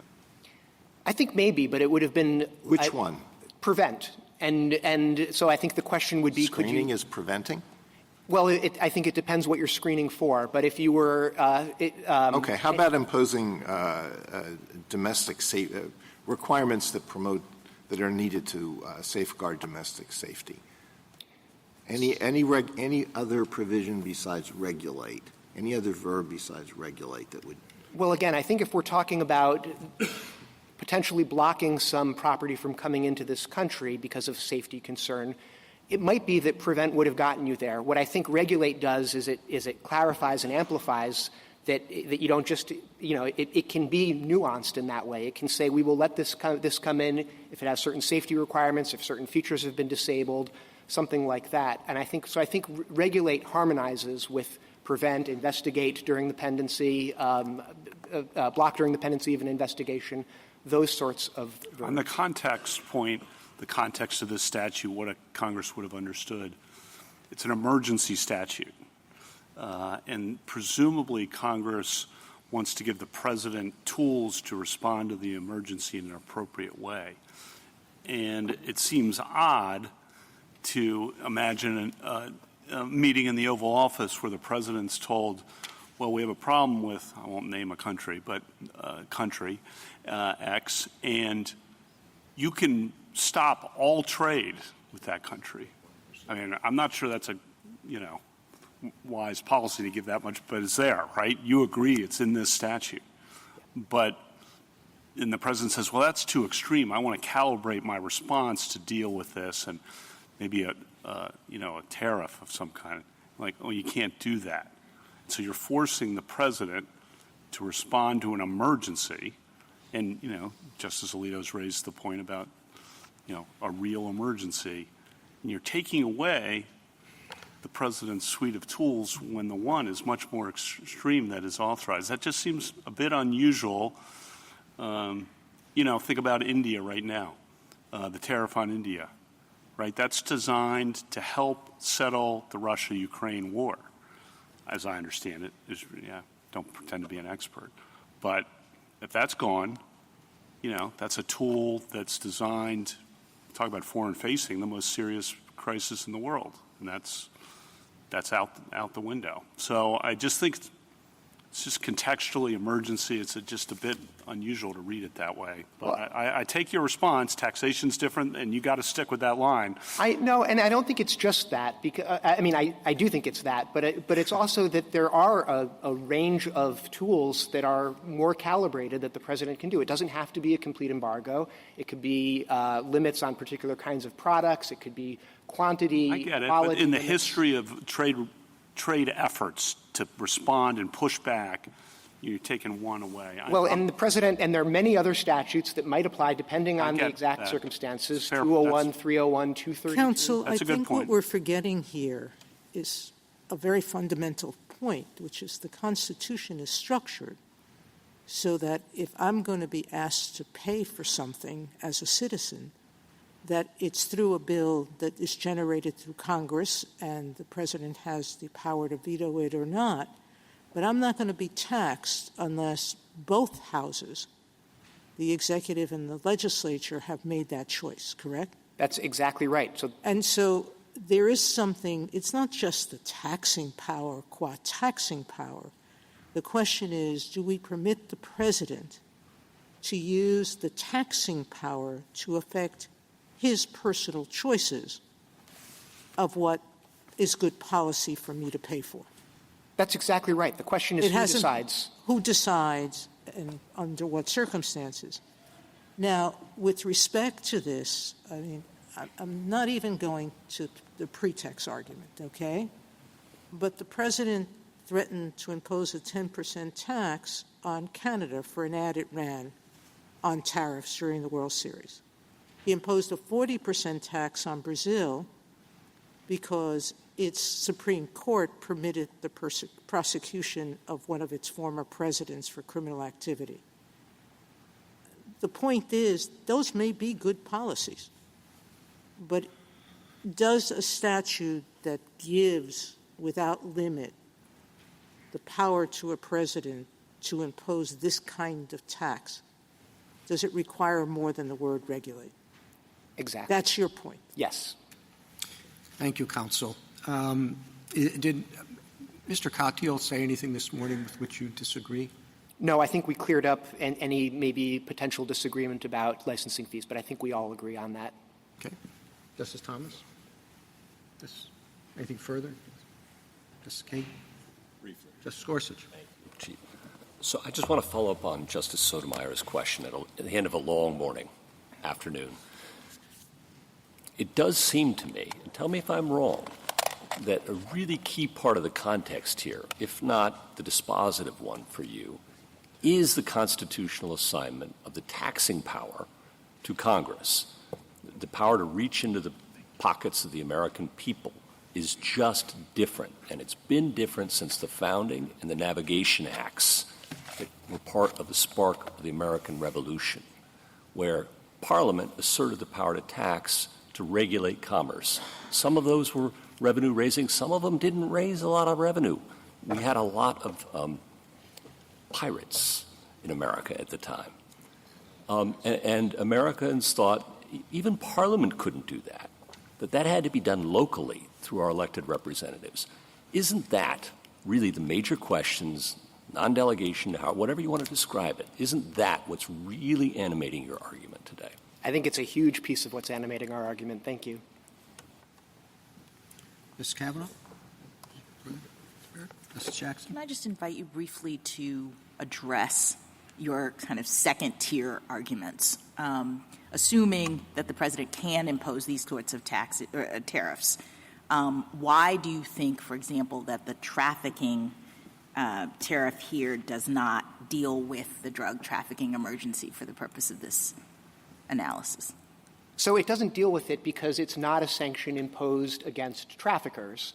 It is, if you think of it as a sanction, it is a sanction imposed against people importing lawful goods in the hope. Doesn't that that happens all the time, right? I mean, all the other authorities indirectly provide leverage on countries in this way. I don't think so. I think that they are the history of IEPA and even of TWIA is imposing sanctions directly on the wrongdoers. These are statutes about providing sanction authority against international actors whose behavior we want to change, and that's not what tariffs do. All right. Thank you. Thank you, counsel. Rebuttal, General Sauer? Thank you, Mr. Chief Justice. Just 3 points. One, an interpretive point. The statutory language here is regulate importation, and again, by means of instruments, licenses, or otherwise. Their argument is that that phrase carries with it a whole host of unenumerated forms of regulation, including quotas, licenses apparently that come with fees as long as they're sort of profit neutral fees, environmental restrictions, qualitative restrictions, reports, and so forth. It's just that the one form of regulation that they would not include is tariff regulation, which of course is the quintessential, most historically tested method of regulating imports. And so that additional phrase about, by means of instruments, licenses, or otherwise really sort of reinforces the plain meaning, the ordinary, natural meaning of regulated importation here. So when it comes to just the plain text of the statute, their argument is a donut-type argument, and it's not an argument that does justice to the statute's plain text. On the non-delegation point, Justice Gorsuch, you alluded to the founding era delegations of the Indian commerce power, and I just remind the Court that in 1790, in July of 1790, Congress passed a statute that essentially delegated to President Washington essentially the entire scope of the Indian commerce power. He said you can do commerce with Indians if you have a license that you had to pay a fee for, and that will be subject to such rules and regulations as the President makes with no further guidance. So when it comes to this foreign-facing there, it's obviously analogous because it's the Indian tribes, not foreign sovereigns, but this foreign-facing situation, we have a very sort of deep and profound historical pedigree through broad delegations of the regulation of commerce, right, the foreign commerce power, in that case, the Indian commerce power. And that ties, I think, to what I take to be the main theme of the arguments on the other side. And I think that Mr. Katyal started by saying tariffs are taxes. And I want to complete the answer I think I was giving to the Chief Justice when I got interrupted is if you look at these tariffs, these policies, it is clear that these policies are most effective if nobody ever pays the tariff. If it never raises a dime of revenue, these are the most effective use of this particular policy. And I said there's two buckets there. One is, first of all, when it comes to the trade deficit emergency, if no one ever pays the tariff, but instead they direct their consumption domestically and spur the creation of the rebuilding of our hollowed-out manufacturing base, that directly addresses the crisis. It's more effective if no one ever pays the tariff. That's the point of it, really. That's a fundamental point of it. And that's one piece of these. And then as to both of them, as to both of the declared emergencies, the tariffs are an incentive, a pressure point, leverage, bargaining chip, as the Court said in Dames and Moore, to get countries to change their behavior to address the foreign arising emergencies. So if you look, for example, to take a historical example, last week's trade deal with China, it unlocked access to rare earth minerals, which of course have a critical national security aspect to them, and it got China for the very first time to change its policy with respect to fentanyl precursors, which is a crucial piece of that. Those tariffs, if no one ever collects them, but the threat of imposing those tariffs gets China and our other trading partners across the world to change their behaviors in a way that addresses this, then that's the most effective use of the policy. So they're clearly regulatory tariffs, not taxes. They're not an exercise of the power to tax. They are the exercise of the power to regulate foreign commerce. And that's why the statute says regulate. It doesn't say tax. It says regulate. And for that reason, we are squarely within the tradition that I was talking about before of very broad, historically very broad delegations of the power to regulate foreign commerce to the President because he has inherent Article II authority in the area of foreign affairs, although not that. It has to be delegated to him, otherwise the delegation would be superfluous. And for all those reasons, we ask the Court to reverse both the decisions below. Thank you, counsel. The case is submitted.